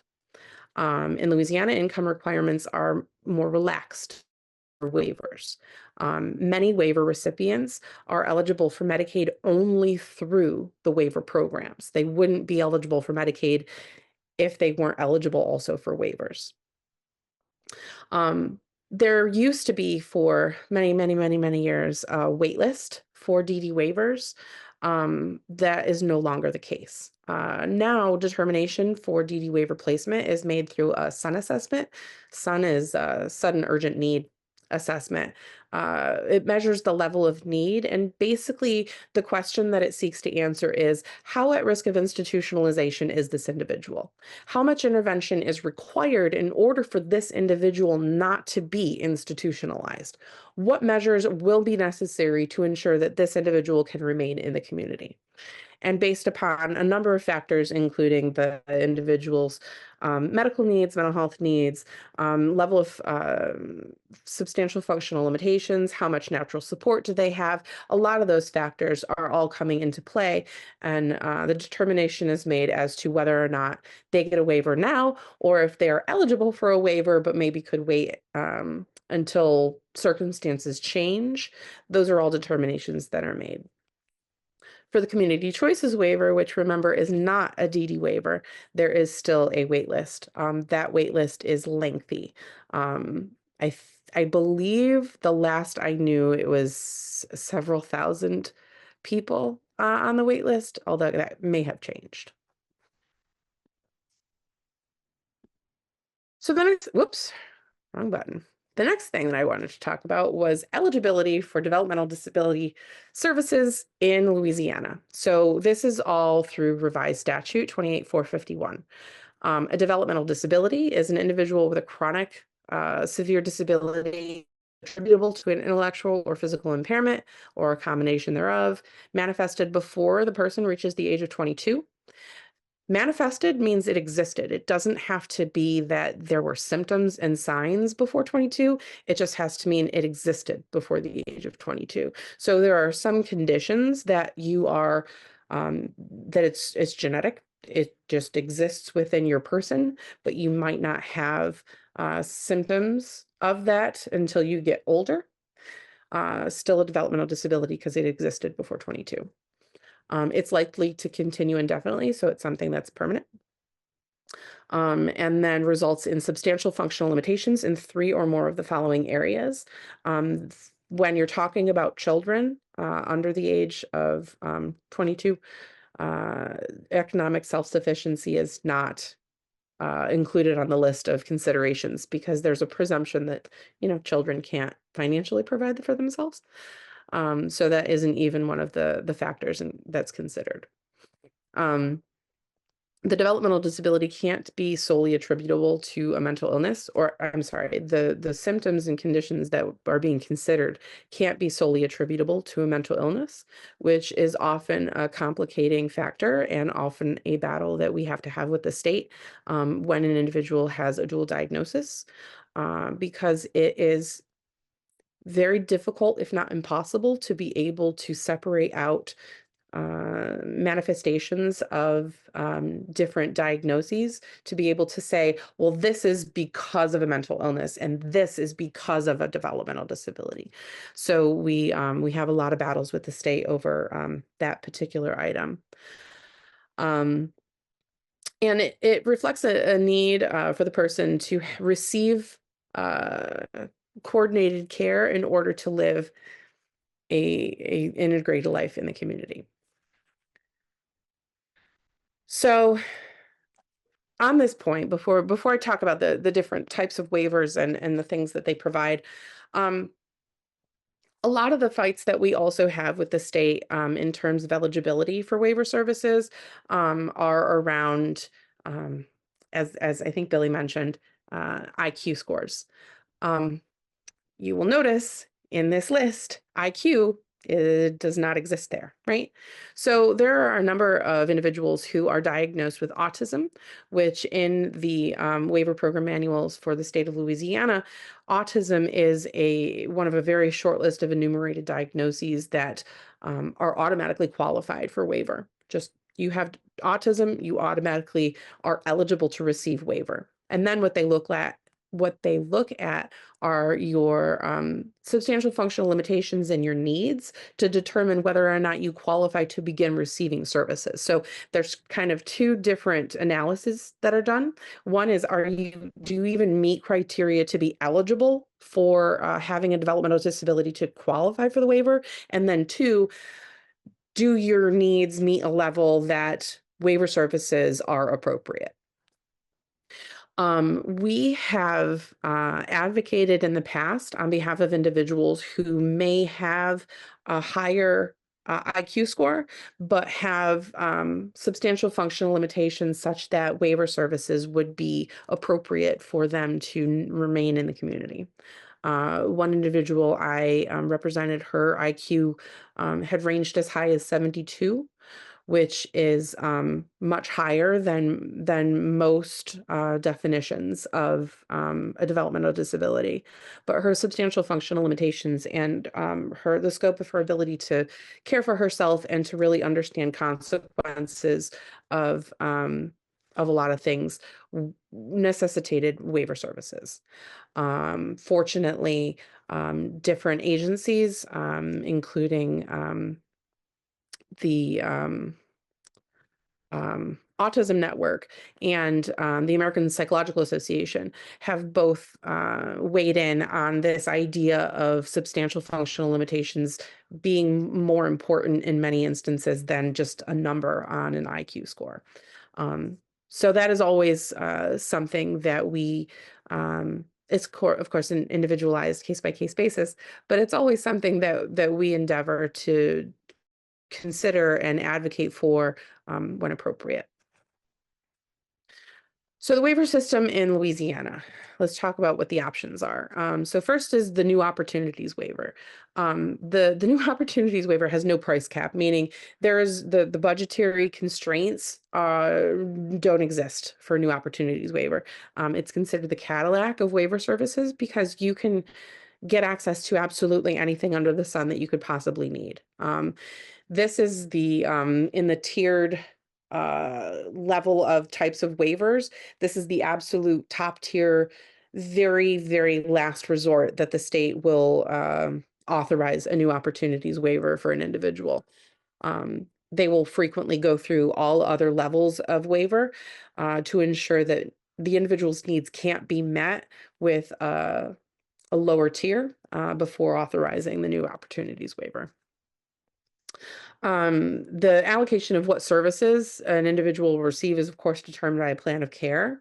And exceptions, of course, can be made through a waiver program office. So primarily the services offered are here listed. I'm not going to read through them because you will have available, or you'll have these slides available to you later. But you see that it's a pretty substantial list, right? So next on the kind of down on the tiered is the residential opportunities waiver, the ROW. The ROW is, you can't have 12 services under the ROW. You can under the now, you can't under the ROW. There is a limit right? And the limit is dependent upon your needs. The support needs are determined by an ICAP, and there can be some exceptions made, but it's limited in terms of budgets. The services that could be made available are listed here. It's the same list, but the likelihood of receiving all of these services is not possible under the row as it is under the now because, again, budgetary constraints. The Children's Choice Waiver is a little different. The Children's Choice Waiver is for children between the ages of 0 and 20. There are service limitations of, and it may have changed. I don't know when the last time I updated this was. It wasn't this year. At one point, the service limitations was 16,000 per year. It might be more now. The Children's Choice Waiver is early periodic screening, development and testing. There are a lot of services that are available through EPSDT for little children. This is intended to supplement EPSDT services, not replace. So again, here is a list of services that could be available. And then we have the supports waiver. The supports waiver is kind of the next step down under the row is the supports waiver. The supports waiver is the lowest level of need. It's kind of the lowest tier. There are no personal services available. So you can't get a personal care attendant or a direct care worker or whatever it's called in other states. That's what it is here. You can't get that through the supports waiver. Supports is really just a support coordinator, kind of generally helping with things. It can get you into day hab. It can get you into permanent supportive housing. It can get you some assistance maybe with some employment services, but it's not intended to be the we come into your home and help you with activities of daily living.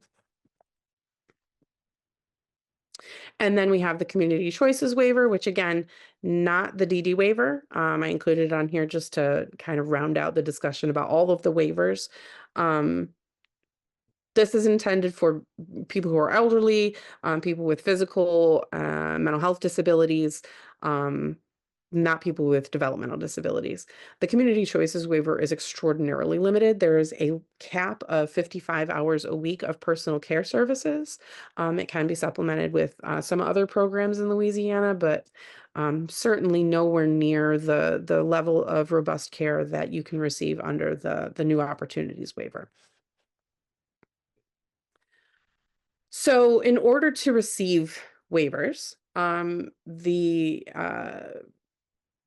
individuals, I'm trying to keep an eye on my time here. I'm trying not to go over. The individuals, the families can go to the regional offices throughout the state. There's a human service district or a human service authority. They call different things throughout the state of Louisiana. So depending on where you live. In New Orleans, it's Metropolitan Human Service District. Up north of the lake, it's the Florida Parishes Human Services Authority. There's one in every region. Those are all the local OCDD offices. OCDD is Office for Citizens with Developmental Disabilities. If you haven't gotten sick of letters by now, give it a few minutes. There are a lot more to come. OCDD is the state level for services for people with developmental disabilities, and they oversee the services at each of the regional offices. So a family would go to the regional OCDD office, they would apply for waiver services, right? They would apply for eligibility. The first level would be going through, is the individual eligible to even receive services? Once they pass through that, then they would do the SUN assessment to determine what the individual's level of need is. After those two things are done, that would be when the OCDD would make a determination of what offer of waiver to make to the individual. So if the individual is really high functioning, has able to provide do all of their own activities of daily living, doesn't have a lot of need for direct personal care, they might be offered the community or the supports waiver rather. Maybe they just need some help with some support coordination. If the individual is has a much higher level of need, has a lower level of comprehension and understanding, they might be offered the row.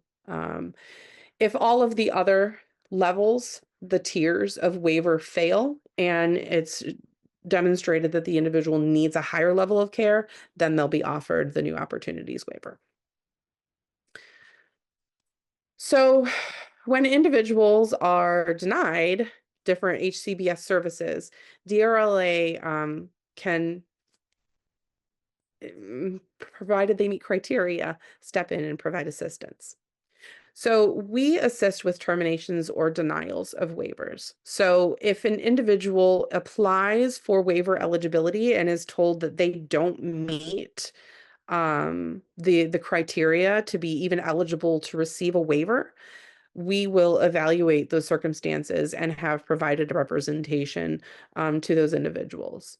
Likewise, if an individual has a waiver and then is subject to a regular review of that eligibility, and then they're found to no longer be eligible and they're terminated from the waiver program, we may be able to represent those individuals as well. We have assisted with the termination or denial of essential durable medical equipment, so like wheelchairs, ventilators, essential medications, things of that nature, as long as it comes through Medicaid. We are not able to assist if it's through private insurance or if it's through Medicare. We assist with terminations of long-term personal care services, which is typically not a service for people with developmental disabilities. It's not never, but typically only for people with who are either elderly or have mental illness. Extended home health or in-home nursing services, we do provide assistance with both failures to provide complete hours or denials or terminations. That's actually one of the class actions that we currently have is around receipt of in-home nursing services for children and not the full scope of hours they should be receiving. We assist with failure to receive behavioral health services for primarily children. We have another class action around that particular issue. And then for the denial or termination of developmental disability status. So if you are in the system with OCDD and then they just show up and say, nope, you're no longer eligible because you have been cured of autism, we will step in and provide assistance with those issues. So some of the things that we are not able to provide representation for include the denials or terminations of flexible family funds,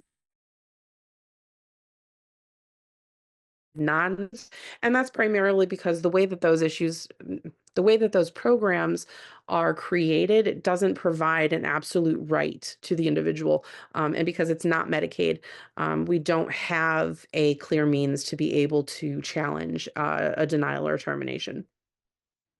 We do not assist with provider discharges when another provider is available. There's no lapse in services, because there's no harm, right? If one provider discharged and another provider immediately picked up and continuation of services happened, there's just no harm.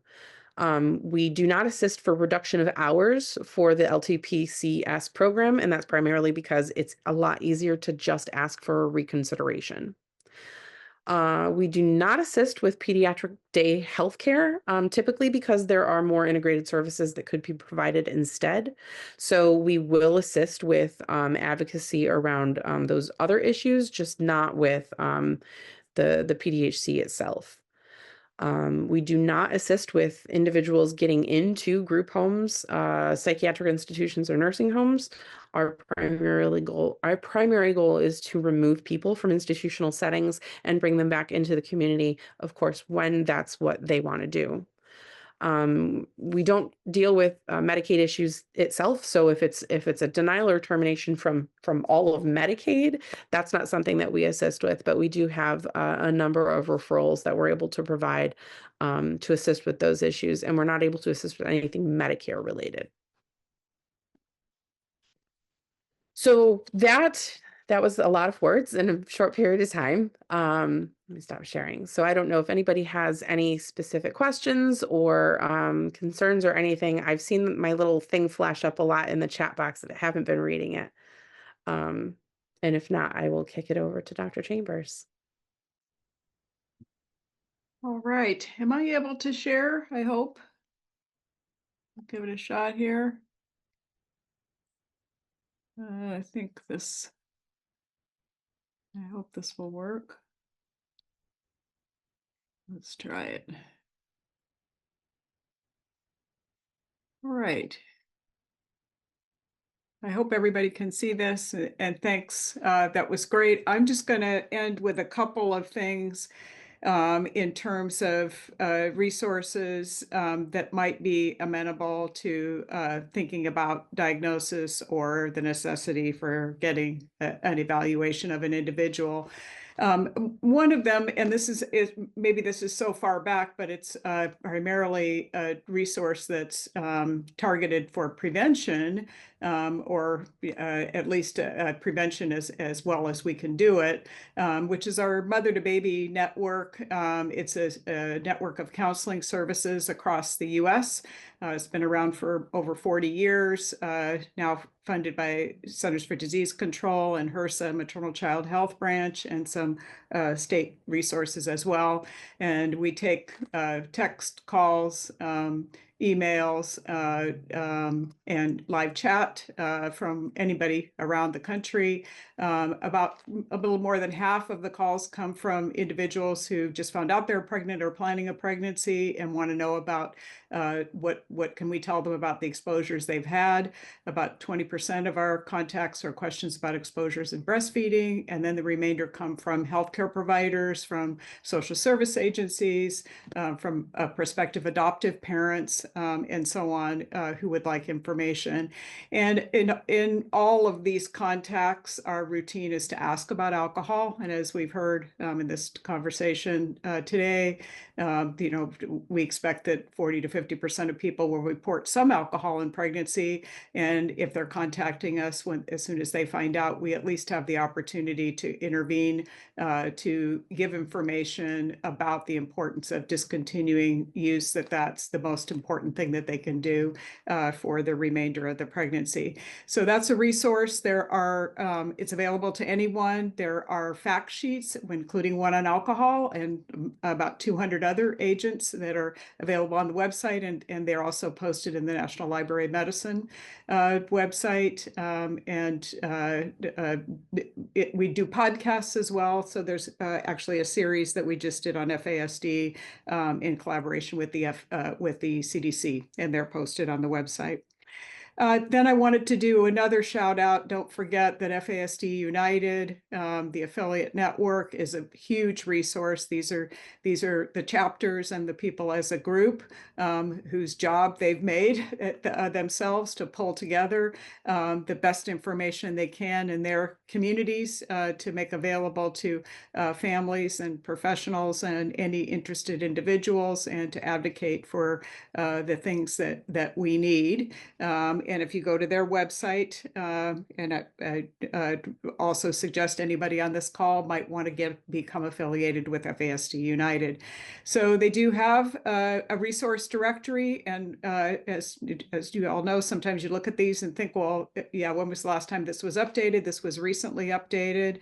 And they very nicely have a family navigator, so people can be helped in terms of where to go to find what they need. So the FASD United affiliates are listed there. Some of the resources, LSU Health has a particular emphasis and interest in FASD, and there are a few locations listed in the resource guide in terms of places where you may go to have a person evaluated for FASD in Children's Hospital in New Orleans, at Tulane, at University Medical Center, at Lafayette, and then they name an advocacy center in New Orleans. The last thing I wanted to say, and just this emphasizes, I think, and follows really nicely on what Melanie said, types of services that are offered to individuals who are identified with developmental disabilities. In California, we have the similar thing that you're entitled to those kinds of resources for your lifetime if you qualify for those services. And there are a few categories. The group that provides them in California are called regional centers. And there are a few categories of diagnoses that are, named as things that qualify you for those services. So epilepsy and cerebral palsy and autism, as was mentioned, as being one of the most common ones that do qualify for services. But fetal alcohol spectrum disorders itself is not a diagnosis that is listed as qualifying for services. You have to qualify under the rubric of meeting certain other criteria, which are not that easy to document or to meet. And so it's not like the client or the person, a family goes down the list and says, oh, FASD, I need to have this, this, and this.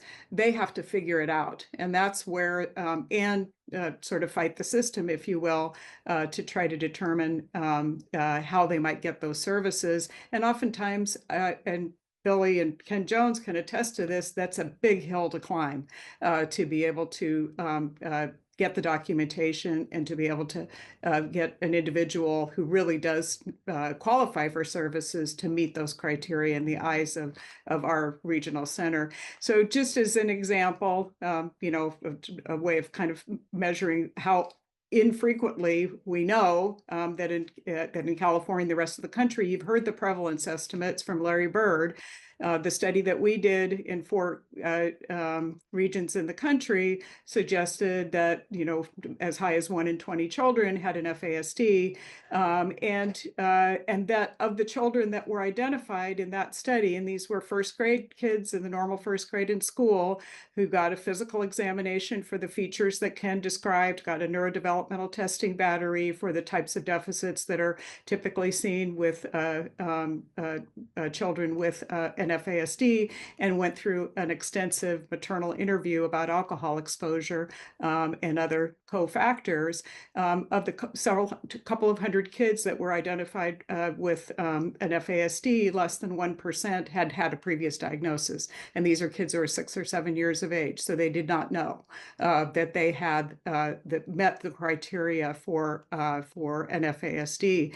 So as part of that study, we did a little sub-study in clients who are receiving regional center services in San Diego County. And you might expect, FASD, this is where you would go to get your services, that we would have an enriched number of children in regional center client population who had an FASD, who qualified, based on those meeting those criteria that you have to, jump through hoops to demonstrate that you do in order to get services. So we identified in this age range, in the 6 to 7 year old age range, 216 eligible families, invited them to participate. 44 agreed and completed the assessments. And we had the physical exam, the neurobehavioral testing, and the maternal interview. And what we found was that the FASD prevalence in that group of children, granted a small sample size, was about 7%, so higher than you would expect in the sample that we looked at in the general population. But of those children, none of them were receiving services for an FASD. They were receiving services primarily for autism, for a diagnosis of autism. So I think the point, I guess, here is that, kind of a primary resource, at least in California, that you might use for providing services, necessary services for children who go into adulthood with FASD through regional center, is not being utilized for that reason. And it's a missed opportunity and something that needs to be addressed. So I will end there, and I think hopefully leave a few minutes for people to ask questions. I want to thank you, Dr. Chambers, thank all the speakers, Billy Edwards for pulling this together, Drs. Bird and Jones, and Judge Marion Gaston, and our panel speakers. I want to thank all of you, Melanie and Diane, for the work that you put into this. I think this information was hopefully very useful to people. I do want to use the last few minutes for questions. The only, parting thing that I would say as someone, like I said, who missed this diagnosis in a client, or probably more than one client, and also missed this diagnosis initially in my own child, was, one of the things my daughter had was a cleft lip and palate, and the movie Wonder, the principal is talking to some other parents and students and saying, Augie can't change how he looks, so maybe we need to change how we see.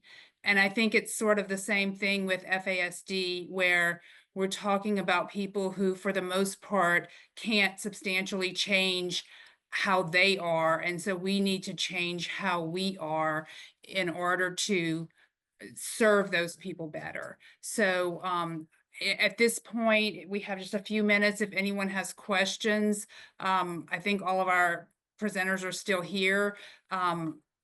So you can ask questions right now if you have any questions.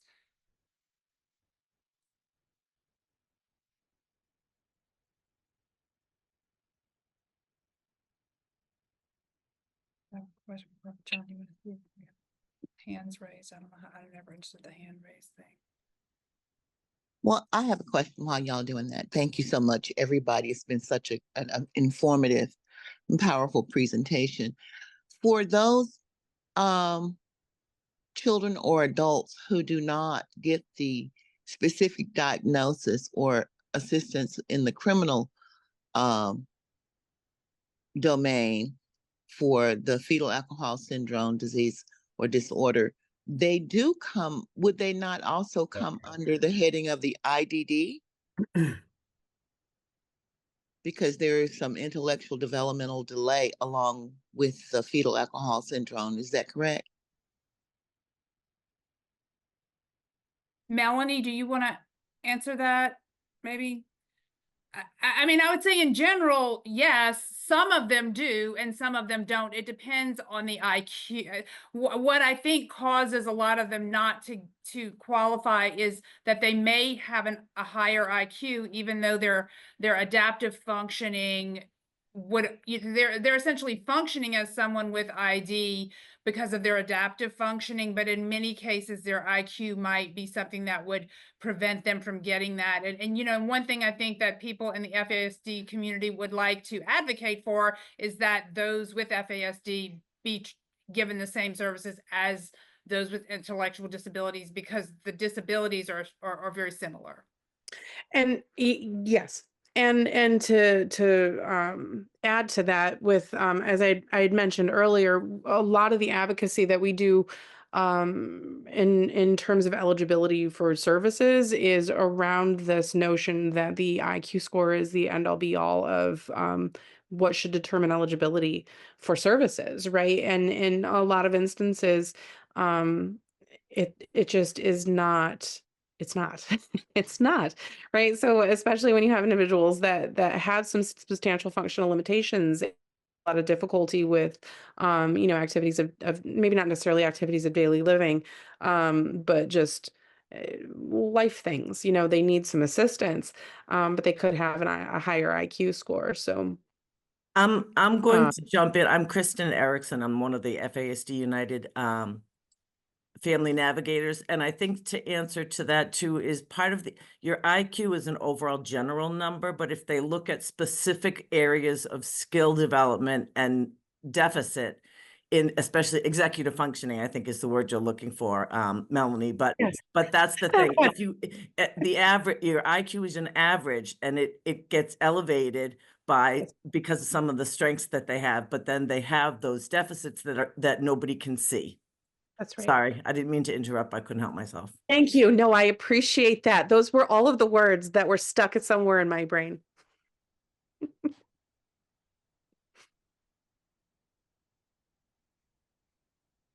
Hand raised. How do we address that? Just reach out to him. John? Yes. John Hope, yes.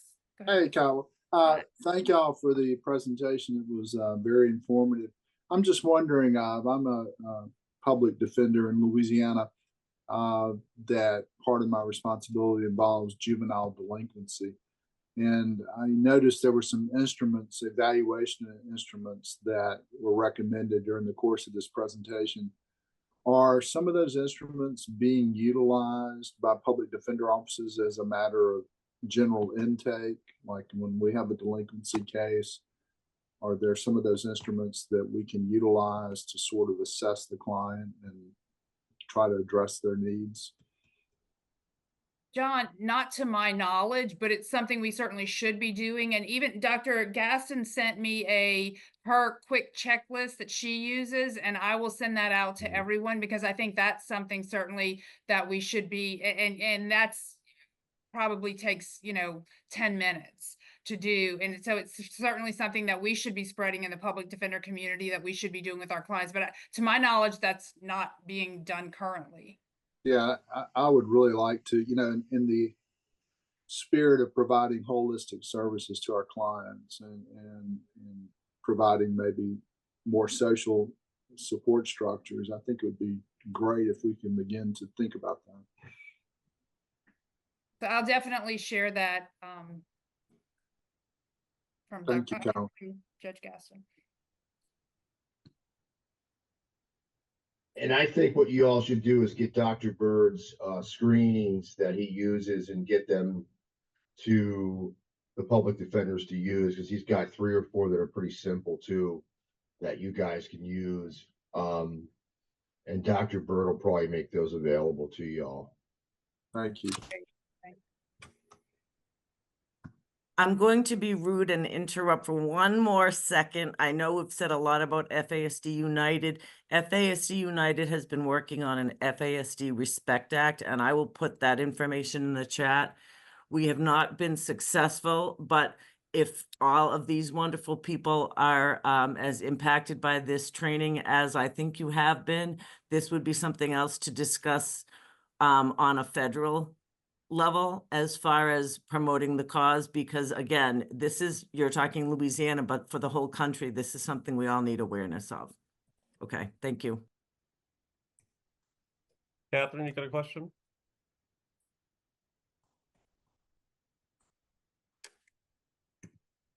Did Catherine have a question? Catherine Crouch? Maybe not.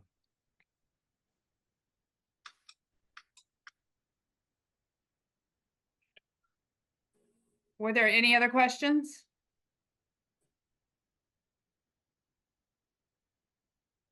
Well, thank you all so much for joining today, and thanks to our presenters and the people who worked hard to put this thing together. Billy, can't thank you enough. Just everyone for making this possible, and I hope that this has been useful to everyone and that we will all now proceed from this more informed about FASD and the ways that we can help our clients who maybe haven't been diagnosed and yet are struggling with this serious disability. Thank you.